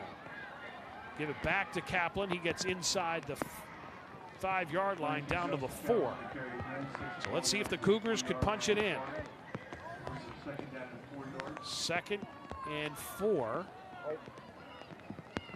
2nd and goal from the 4. Milton Hershey 6 penalties, 45 yards tonight. 4 penalties were not accepted. Kowalski 6 of 12, 42 yards passing. Takes it from the gun. The handoff, give it right back to Kaplan, and there's the touchdown for the Cougars. Kaplan in from 4 yards out, and there's your Pennsylvania Air National Guard touchdown run, his 3rd touchdown of the season for the junior Justin Kaplan. There's Kaplan just right off the gut. He made the big play, so he deserves to punch it in. Good to see. Kaplan got him down there, and then the 4-yard touchdown for his 3rd touchdown of the season. And the Cougars avoid the shutout with the touchdown. Kaplan had the nice chunk run. Kowalski rolling out and throws the interception on the 2-point conversion is not good. Cottrell picks it off. It's 27-6. 18 seconds to go in the third quarter. So Palmyra goes 71 yards in 5 plays. And 1:15 on the clock, and ended with the Kaplan 4-yard touchdown run. Kaplan had the big run to get him down there. And they get in. They struggled in the red zone tonight as the Cougars. They are on the board. Cougars just 2 wins on this season. They had 1 win a season ago. They'll play Hershey next week. Hershey's having a nice season. Hershey beat Milton Hershey in the Cocoa Bean Bowl a couple of weeks ago. That final was 33-22. Here's another Highmark Blue Cross and Blue Shield of Pennsylvania kickoff, a short one. Milton Hershey leads this series 6-3 over the Cougars since 2010. Last season, Milton Hershey beat Palmyra 29-16. The last Palmyra win in this series over Milton Hershey was in 2021 when they won 35-14. Milton Hershey won 3 straight in the series from 2017 to 2019. So 2020 was the year when Milton Hershey didn't play because of COVID. One of the few teams in District 3 did not attempt to have a season. And they were back in 21, kind of shuffled their way through. Last year, they were 6-5. They made it to the playoffs, lost in the first round. But before that, 2017, 18, 19, they were really coming up with some nice teams and had this program going. Coach Boger believes he can get it back to that. Was very encouraged by the offseason they had last year and expected another great offseason this year. So they'll kick it again, another Highmark Blue Cross and Blue Shield of Pennsylvania kickoff with 16 seconds to go here in the third quarter. This time they kick it away, does Bordner.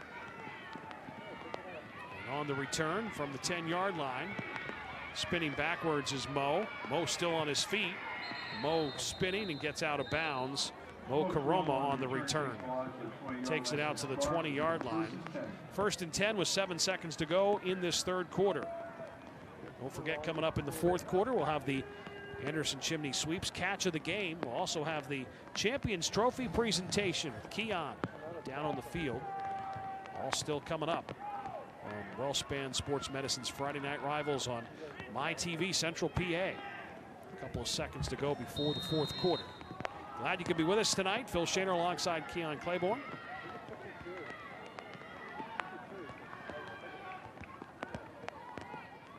The final, just 1 more week to go in the regular season. Then the District 3 playoffs begin. The road to Cumberland Valley and a state championship. The long road begins for the teams that qualify for the playoffs.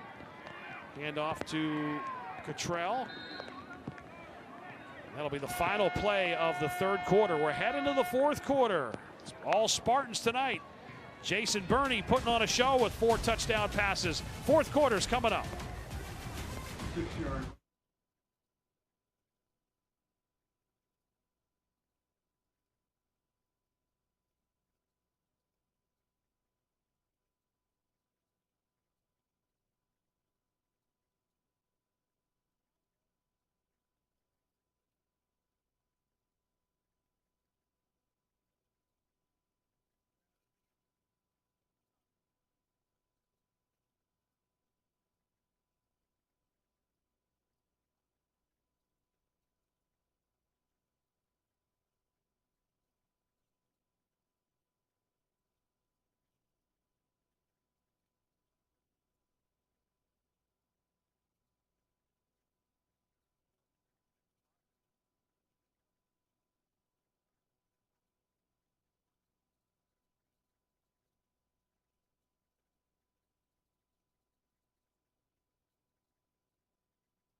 after an Anthony Taylor 7-yard run for Milton Hershey, they have the football with a 2nd and 3 from the 27 to start the 4th quarter as the rain coming down again here at Henry Hershey Field. Give this time to Cottrell. Cottrell is running room, a 1st down and more. Cottrell across midfield, still on his feet. Cottrell still running, making a man miss. Cottrell still going. Cottrell at the 20, the 10, oh my the 5, God. touchdown! Oh what a run! Cottrell made at least 7 or 8 Cougars miss on his way to the end zone. Oh my God. Woo! Cottrell. Look at this. Oh my goodness. Pennsylvania Air National Guard touchdown. One guy. 1, 2, 3, 4, 5, 6. He made us miss. We're in the booth. 7 players miss. Cottrell with what a touchdown run that is. His 2nd touchdown of the season. 73-yard touchdown run for Najir Cottrell. What a run. That's got to be on next week's best plays in the country on Thursday Night Lights and Friday Night Rivals. What a run by Cottrell. 73-yard touchdown to start the 4th quarter. That was unbelievable. Game, Hershey. For a kid that didn't have many carries coming in tonight, I think he sorted himself as that other back for sure. 74-yard touchdown run for Cottrell. Cottrell in for the injured Johnson, who injured himself early in this game. That's the first rushing touchdown. Cottrell, unbelievable run. Cottrell, 8 carries, 132 yards, 74 of them on that run. Thomas with the point after is good. That was a crazy, unbelievable highlight by Cottrell. Spartans rolling.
Najir Cottrell, 74-yard touchdown run. 8 carries, 132 yards for Cottrell tonight. What a game he's having. Another Highmark Blue Cross and Blue Shield of Pennsylvania kickoff. The Cougars with a short return to the 26-yard line. That's where they'll have the football down 34-6. So the Spartans, who averaged 31.3 points a game, over their average 34 because of this outstanding run by Cottrell. How good was this, Keon? This was nice. This was beautiful. This is one of the best runs I think we've seen all year. This was nasty. 7 or 8 Cougars he made miss, and just when you thought they had him, he tight-roped and got in the final 10 yards for the Cottrell 74-yard touchdown. That was highlights and more. What a run. Kowalski fires far sideline, has the completion and out of bounds. The catch by McCrudy. 2nd down, 6 yards for the Palmyra Cougars.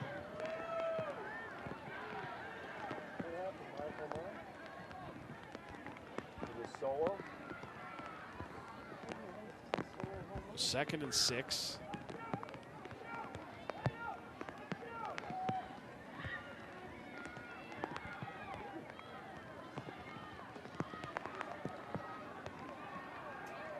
Kowalski throws and incomplete. Was looking for McCrudy. Third down coming up for the Cougars. Milton Hershey, that'll be a big game next week for them against Cedar Cliff. Keystone's pretty much wrapped up by Bishop McDevitt, who's undefeated, #1 in the state in 4A. They're 5-0 in the Keystone play in Mifflin County tonight, so imagine going to 6-0 in division play. Kowalski's pass downfield, incomplete, looking for McDaniel. So 4th down coming up. That'll be a big game for Hershey. They could gain some points. They could beat Cedar Cliff next week for the 6A or the 4A playoffs. Right now, as I said, they're currently sitting at the 7th spot with 10 teams getting in. Big game tonight with East Pennsboro and Susquehanna Township, 2 teams that we saw the last 2 weeks on Friday Night Rivals. The completion to Eisenhuth. Eisenhuth spins back, has the first down. Has the first down by about 2 yards, but took a big hit. A big 4th down pickup there. So on 4th downs, the Cougars tonight are 2 of 3 on 4th downs. So enough for a first down. Moves the sticks. 1st and 10 for them from the 37-yard line. There's a whistle. Officials timeout.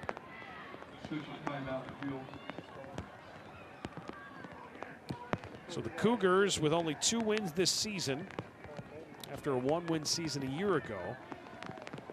Roster filled with a lot of sophomores and juniors last year. They only had 9 seniors a year ago. A lot of young players on the field here tonight with a lot of experience, so they're hoping for more success next season. Chris Pavone, the 2nd-year coach. Must have been interesting for him. He was an intern with the Philadelphia Eagles, coaching intern when Andy Reid was there in 2012. I'm sure that was a great learning opportunity for him. 1st and 10 from the 37. Handoff inside to the 40-yard line. And a short gain by Reeser. Matos made the stop. Reeser's been good tonight. Yeah. Over 100 yards rushing for the sophomore. Something to build on for next season. Really impressed with him and his running ability tonight. 2nd and 7. Quick pass. And the ball is dropped. Got it out to Kaplan. Wasn't able to hold on to it. Justin Kaplan, who has the only touchdown of the night for the Cougars, the 4-yard touchdown run.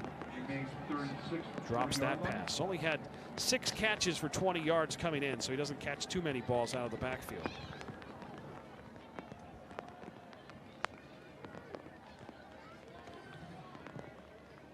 Third and 7 from the 40 for the Cougars.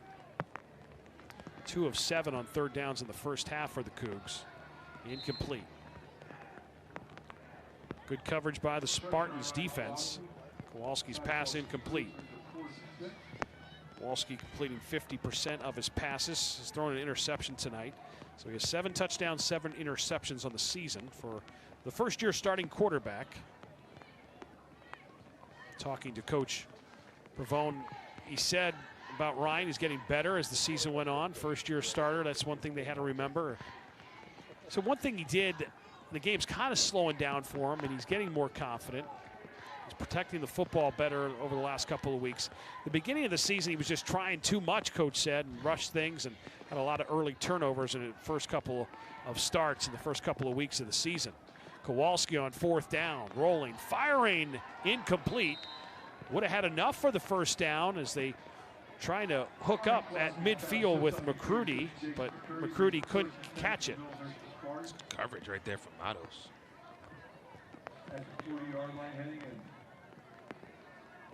Let's take a look at our catch of the game.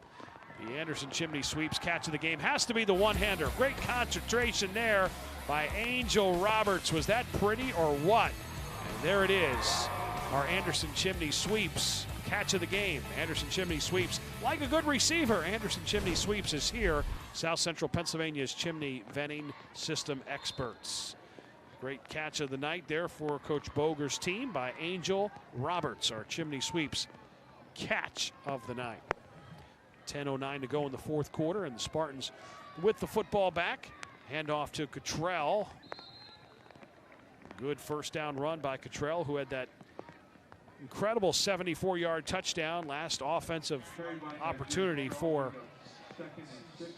Milton Hershey. 4-yard pickup, 2nd and 6, coming up for the Spartans now. Konecker on the stop.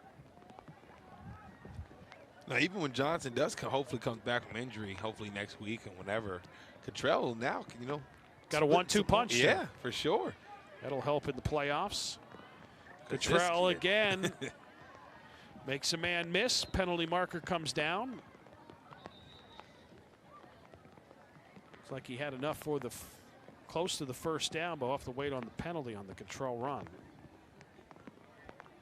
Milton Hershey, number 64. Another penalty on Milton Hershey, a holding by number 64, the right tackle, Mayer. One of the 5 juniors.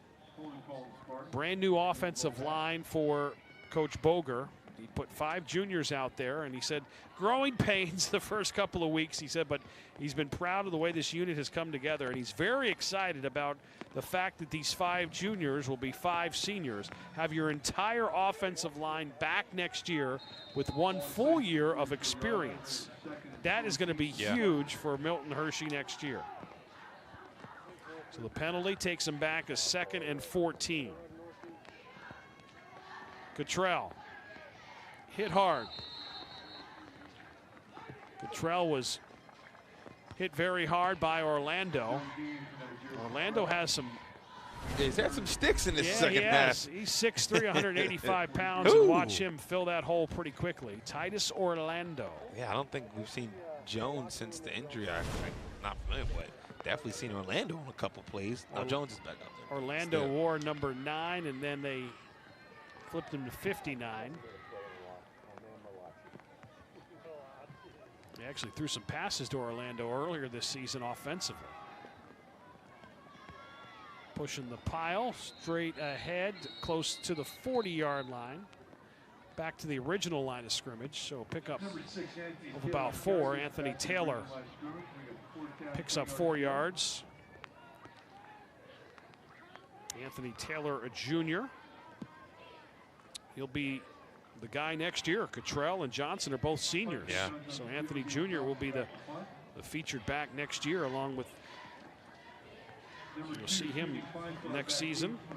And Elijah Hopkins is the backup quarterback for Bernie, so that could be the future, and they'll benefit from the offensive line, all those 5 juniors that'll be 5 seniors a year from now with all that experience.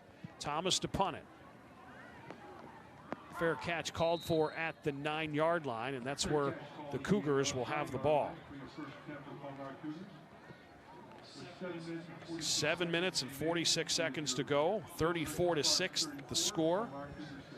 Coach Pavone, the 2nd season for him with the Cougars, trying to get that program turned around a little bit. Been a tough go of it. Won his very first game as a coach last year against Lebanon, and then lost 9 straight. Opened this season with a win over Lebanon, 51-7. Then played East Pennsboro very well, 28-14, and then beat Donegal in week 3, 21-14. That was their last victory. Now they've lost 6 straight. They're going to fall to 2-7 on the season. Kowalski rolling to the right. Ball was intercepted but out of bounds. Bond was there, who already has a pick tonight. I was about to say, yeah. But he had that one, but it was out of bounds. And the one earlier. Kowalski threw an interception in the first half that turned into a long Mo Karoma touchdown catch. 2 turnovers tonight for the Cougars. Their holding penalty on this Cougars offensive line. We haven't talked about the Palmyra offensive line. 3 seniors, 2 juniors with some experience. They moved a lot of people around because of injury. They had a guard that went down in game 2. Their center, he's been playing with a broken hand. Yeah. Their line has started to come together in the last couple of weeks and done a good job opening things up tonight for Braxton and Kaplan running the football.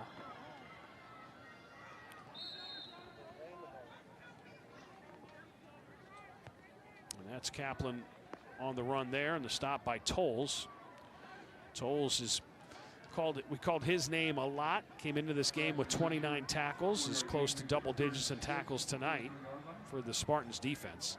That's the biggest headline out of this. The Spartans defense, who's given up 30 points a game, has only given up 1 touchdown and 6 points. So Coach Boger is going to be really happy. And he said, as crazy as it was last week against Lower Dolphin, even though Lower Dolphin scored a ton of points. Oh, that pass is intercepted and returned for the score. And that is number 5 doing it again, Cottrell. Wow. Cottrell with the pick 6. But there's a penalty marker down, so hold on. And it's on the Cougars. That'll be declined, and Cottrell has his 2nd touchdown of the night. Air National Guard touchdown, the highlight 74-yard touchdown, and then here, the pick 6. What a night for Cottrell. He's had a night tonight. He's on offense, now on defense. What can't this kid do? Cottrell with the pick 6 to add to his 74-yard electrifying touchdown he had. He's having a big second half for the Spartans. 2nd interception thrown by Kowalski of the night. He has now 8 interceptions thrown on the season. Gage Thomas in for the extra point. Try to put the Spartans up 41-6. Kowalski tonight, 9 of 22, 70 yards and 2 interceptions. So the extra point is good, and the Spartans up big, 41-6. What a night for Cottrell. He has 2 touchdowns. Here's the pick 6, and the Spartans lead at 41-6 in control in week number 9 of Friday Night Rivals.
Cottrell with 11 carries, 141 yards and a touchdown, and now 11-yard pick 6. And another high mark Blue Cross and Blue Shield of Pennsylvania kickoff to the Cougars on the return up to the 30-yard line. That's where they'll have the ball with 6:48 to go, down 41-6. Coming up next week, our final game, the season finale of WellSpan Sports Medicine's Friday Night Rivals, a big 6A game in the Mid-Penn Commonwealth. The Cougars 7-1 against the Central Dauphin Rams, who are 5-3 going into tonight's action. Of course, Harrisburg made it all the way to the state championship game a year ago. They would love to get back there. Big game next week at Landis Field for our season finale of another great season of WellSpan Sports Medicine's Friday Night Rivals. Join us next week on MyTV Central PA. 1st and 10 for the Cougars from their own 30-yard line. Kowalski from the gun.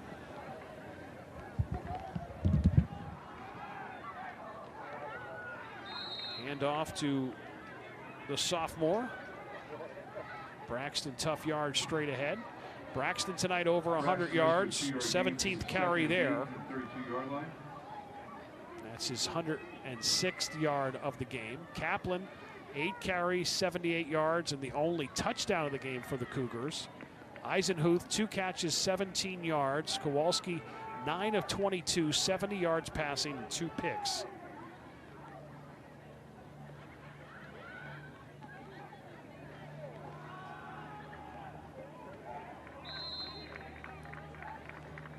Braxton again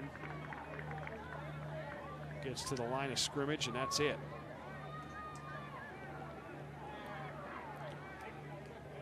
Braxton was a short game, about a yard, bringing 3rd and 7 from 33.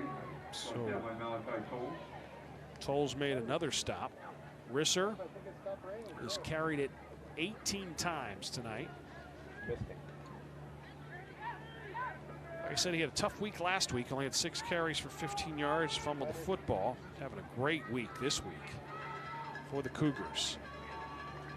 Under 5:10 to go. Kowalski with the pitch. Pitch to Kaplan. Kaplan to the 35-yard line.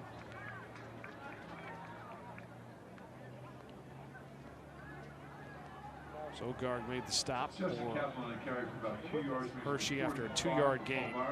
4th down coming up for the Cougars. Great night tonight by Jason Burney, the quarterback, had 4 touchdown passes. And then Cottrell with a 74-yard touchdown run and a pick 6. Angel Roberts has 2 touchdown grabs tonight. Mo Karoma has over 100 yards receiving and a touchdown tonight. The Stars for Hershey. The completed pass, but short of the 1st down. And they'll turn it over on downs as Kaplan had the catch but was unable to get the 1st down. So the Spartans will have the football back on downs, the 38-yard line. Keon down on the field, getting in position for our Wellspan Sports Medicine Friday Night Rivals Champions Trophy presentation, which will happen in our post-game show as the Spartans will get the trophy tonight. Their 2nd win in a row after going through a 3-game losing skid. They started the season, did Milton Hershey 3-1, but then lost to Hershey, McDevitt, and Mifflin County in 3 straight weeks. Got back on the win column last week in a wild game to Lower Dolphin. They were up big. They were up by 17. Lower Dolphin came all the way back, tied it, and then took the lead. And then it was a last-second touchdown, Burney to Karoma from 12 yards with 8 seconds to go to win last week. Spartans call timeout. Coming up tomorrow, don't forget, a doubleheader on CBS 21, college football. Armed Forces matchup at noon, Air Force and Navy. And at 3:30, big game in the SEC. A lot of eyes will be on Tennessee and Alabama tomorrow. The Vols and the Crimson Tide. The NFL on Sunday on CBS 21, a doubleheader. Washington and the Giants, and then the Chargers and the Chiefs at 4:15. Burney tonight for the Spartans of Milton Hershey, 11 of 25, 202 yards and those 4 touchdowns. A week ago, he had 5 touchdown passes. On the season for the point guard of this basketball team, when they get to the winter sports, he's the point guard of the team, but his quarterback this year in his senior year, 25 touchdown passes now for him. In at quarterback is Hopkins to replace Burney. We'll see some of the Milton Hershey backups getting into the game now here. And that's Luckett on the carry. As Elijah Hopkins, the backup quarterback, this 5'10", 170-pound sophomore, who's 5 of 6 for 49 yards. He's thrown 2 touchdown passes in just his 6 passes that he's attempted this season. 2 of them were for scores. So he's the future, with Burney being a senior. So we'll see what Hopkins does here with 3:10 in the clock running here in the 4th quarter. 2nd and 10 from the 40. Another handoff. And not a lot there for Luckett. Luckett lost a couple of yards. 3rd and 12 or so coming up. 41-6. 3 turnovers on the night by the Cougars, a fumble and 2 interceptions. The one interception was a pick 6. The other 2 turnovers turned into Milton Hershey touchdowns. So Milton Hershey was able to take advantage of the Palmyra mistakes tonight to put points on the board. Milton Hershey is going to move to 5-4 in the season with a game next week, a big game against Cedar Cliff. The Cougars will fall to 2-7 with another rivalry game for them next week. First start, number 50, Milton Hershey. 5-yard pass. Another penalty on Milton Hershey. Conversation with Coach Boger this week. He made it clear that that was an area that his team definitely needed to clean up all the penalties this year. Still a problem here in week 9 for them. 3rd and 17. Another handoff to Lockett. And another negative running play. Tackled close to midfield. Jones in on the stop, who's been great tonight, the leader of the defense. Jones has been in on a lot of plays. Named captain last year as a junior. Of course, was the captain and definite leader of the defense this year in his senior year. Jones has put up pretty big numbers. Last season he had those close to 100 tackles. This year coming in to tonight's game he had 77. So have a good chance at maybe getting to 100 tackles again this year in his senior year with a 6-foot, 200-pound senior, the linebacker, number 52. Gives it Lockett again and continues to go backwards. 1 minute and 10 seconds to go. So the Cougars will be 2-7 on the season going into their final week of the regular season. Milton Hershey wins 2 in a row and be 5-4. They will be in the District 3 4A playoffs. As I said before, right now, if the season would end today, they would be in as the 7th seed. They play the 10th seed.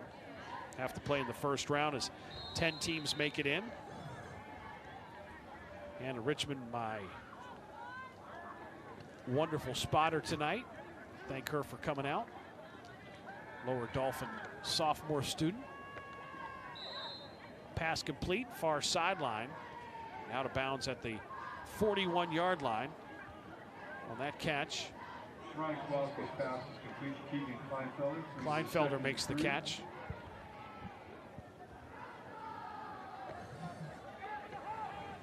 Final 38 seconds. Cougars scored 1 touchdown tonight. It was a touchdown run by Justin Kaplan.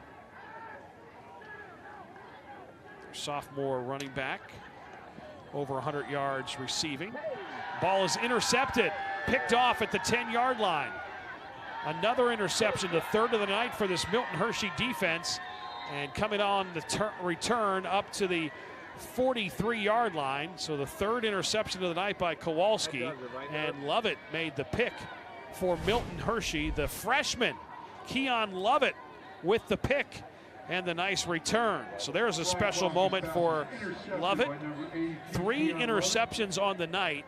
Milton Hershey just came into this game here in week 9 with only 3 interceptions all season. So they have 3 tonight and now 6 on the year for this Milton Hershey defense, who's struggled most of the season, but not tonight. And that is your final. Milton Hershey gets the win, 41-6 over the Palmyra Cougars. Our post-game report is coming up, and we'll have the Champions Trophy presentation when we get back from Henry Hershey Field. You're watching WellSpan Sports Medicine's Friday Night Rivals.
Yeah, yep.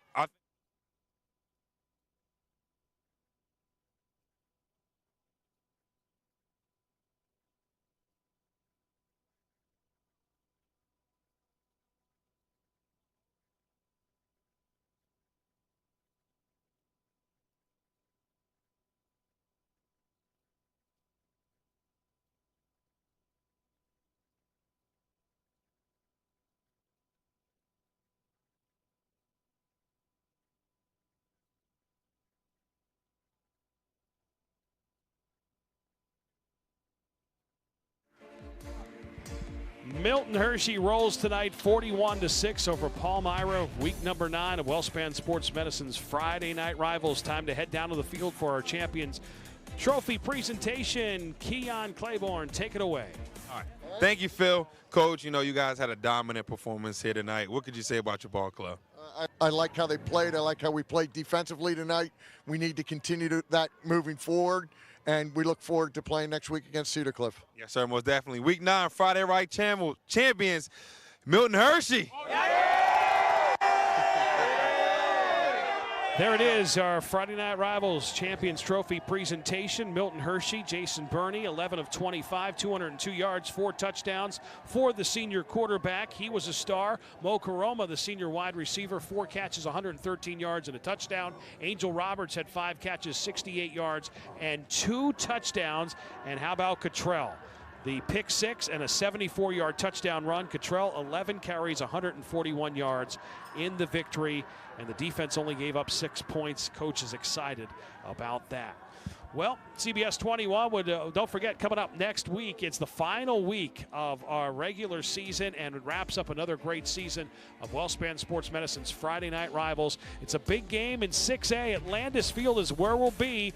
Big game in the Mid-Penn Commonwealth. The Cougars of Harrisburg and the Rams of Central Dauphin. CBS 21 would like to take a moment to thank WellSpan Sports Medicine, who make these games possible for the viewers at home.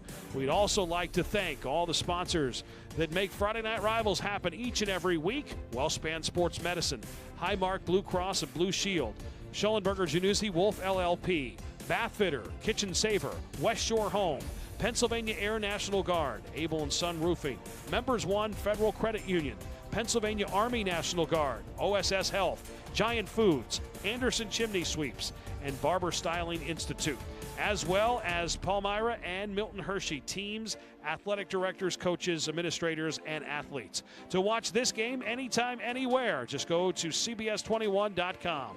Friday Night Rivals is a production of the Sports Fever Television Network. Thanks to Matt Bukovich on stats, my partner Keon Claiborne, and the entire Friday Night Rivals production crew. I'm Phil Shaner saying good night. We'll see you next week for another edition, week number 10 of Friday Night Rivals, next week from Landis Field. The score tonight from Henry Hershey Field. The Spartans win it big. Milton Hershey 41, Palmyra 6.